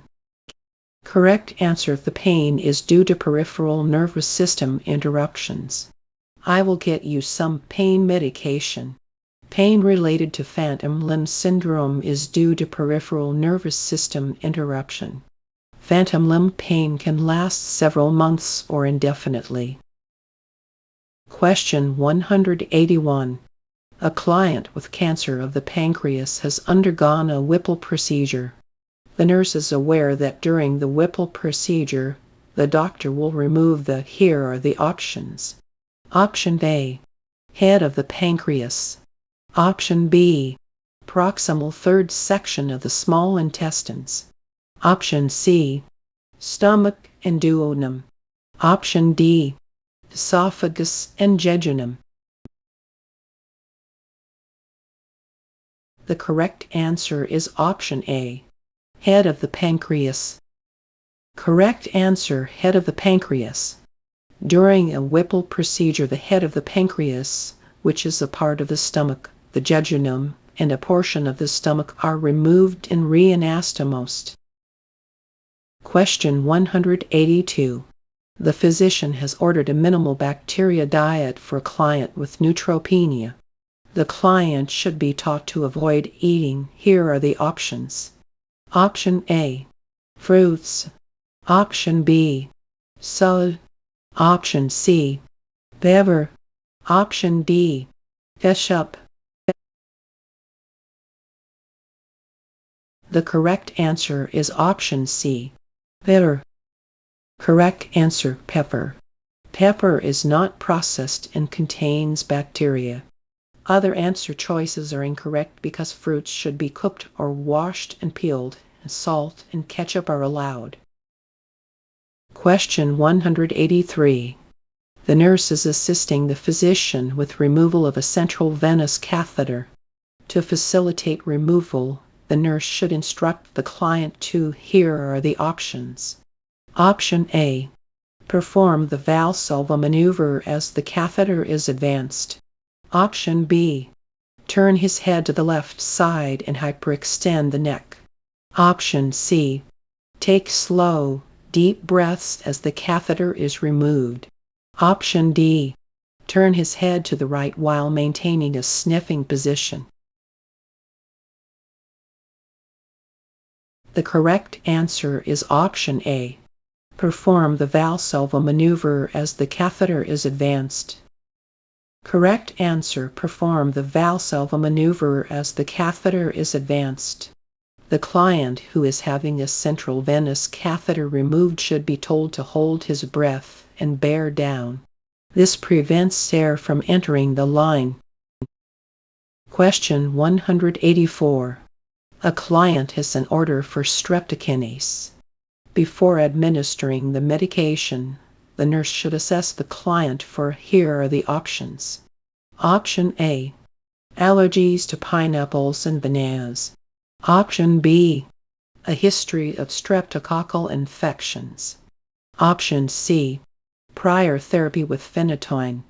Option D, a history of alcohol abuse. The correct answer is option B, a history of streptococcal infections. Correct answer, a history of streptococcal infections. Clients with a history of streptococcal infections could have antibodies that render the streptokinase ineffective. Question 185. The nurse is providing discharge teaching for the client with leukemia. The client should be told to avoid here are the options. Option A, using oil or cream-based soaps. Option B, flossing between the teeth. Option C, the intake of salt. Option D, using an electric razor. The correct answer is option B, flossing between the teeth. Correct answer, flossing between the teeth. The client who is immune suppressed and has bone marrow suppression should be taught not to floss his teeth because platelets are decreased. Using oils and cream-based soaps is allowed, as is eating salt and using an electric razor. Question 186. The nurse is changing the ties of the client with a tracheotomy. The safest method of changing the tracheotomy ties is to here are the options. Option A, apply the new tie before removing the old one. Option B, have a helper present. Option C, hold the tracheotomy with the non-dominant hand while removing the old tie. Option D, ask the doctor to suture the tracheostomy in place. The correct answer is option A, apply the new tie before removing the old one. Correct answer, apply the new tie before removing the old one. The best method and safest way to change the ties of a tracheotomy is to apply the new ones before removing the old ones. Having a helper is good, but the helper might not prevent the client from coughing out the tracheotomy. Holding the tracheotomy with the non-dominant hand while removing the old tie is not the best way to prevent the client from coughing out the tracheotomy. Question 187. The nurse is monitoring the client following a lung resection. The hourly output from the chest tube was 300 ml. The nurse should give priority to, here are the options. Option A, turning the client to the left side. Option B, milking the tube to ensure patency. Option C, slowing the intravenous infusion. Option D, notifying the physician. The correct answer is option D, notifying the physician. Correct answer, notifying the physician. The output of 300 ml is indicative of and should be reported immediately is done and will not help in this situation. Question 188. The infant is admitted to the unit with tetralogy of Fallot. The nurse would anticipate an order for which medication. Here are the options. Option A, digoxin. Option B, epinephrine. Option C, aminophylline. Option D, atropine. The correct answer is option A, digoxin. Correct answer, digoxin. The infant with tetralogy of Fallot has. He will be treated with digoxin 2. Question 189. The nurse is educating the ladies' club in self-breast exam. The nurse is aware that most malignant breast masses occur in the tail of Spence. On the diagram, place an X on the tail of Spence. Here are the options. Option A, the tail of Spence is located in the upper outer quadrant of the breast. The correct answer is option A. The tail of Spence is located in the upper outer quadrant of the breast. Correct answer, the tail of Spence is located in the upper outer quadrant of the breast. Question 190. The toddler is admitted with a cardiac anomaly. The nurse is aware that the infant with a ventricular septal defect will, here are the options. Option A, tire easily. Option B, grow normally. Option C, need more calories. Option D, be more susceptible to viral infections. The correct answer is option A, tire easily. Correct answer, tire easily. He will be, but he will be no more susceptible to viral infections than other children. Question 191. The nurse is monitoring a client with a history of stillborn infants. The nurse is aware that a non-stress test can be ordered for this client too. Here are the options. Option A, determine lung maturity. Option B, measure the fetal activity. Option C, show the effect of contractions on fetal heart rate. Option D, measure the well-being of the fetus. The correct answer is option B, measure the fetal activity. Correct answer, measure the fetal activity. Question 192. The nurse is evaluating the client who was admitted 8 hours ago for induction of labor. The following graph is noted on the monitor. Which action should be taken first by the nurse? Here are the options. Option A, instruct the client to push. Option B, perform a vaginal exam. Option C, turn off the pitocin infusion. Option D, place the client in a semi-Fowler's position. The correct answer is option C, turn off the pitocin infusion. Correct answer, turn off the pitocin infusion. The monitor indicates. If pitocin is infusing, the nurse should turn off the pitocin. Instructing the client to push is incorrect because pushing could increase the decelerations and because the client is 8 cm dilated. Performing a vaginal exam should be done after turning off the pitocin.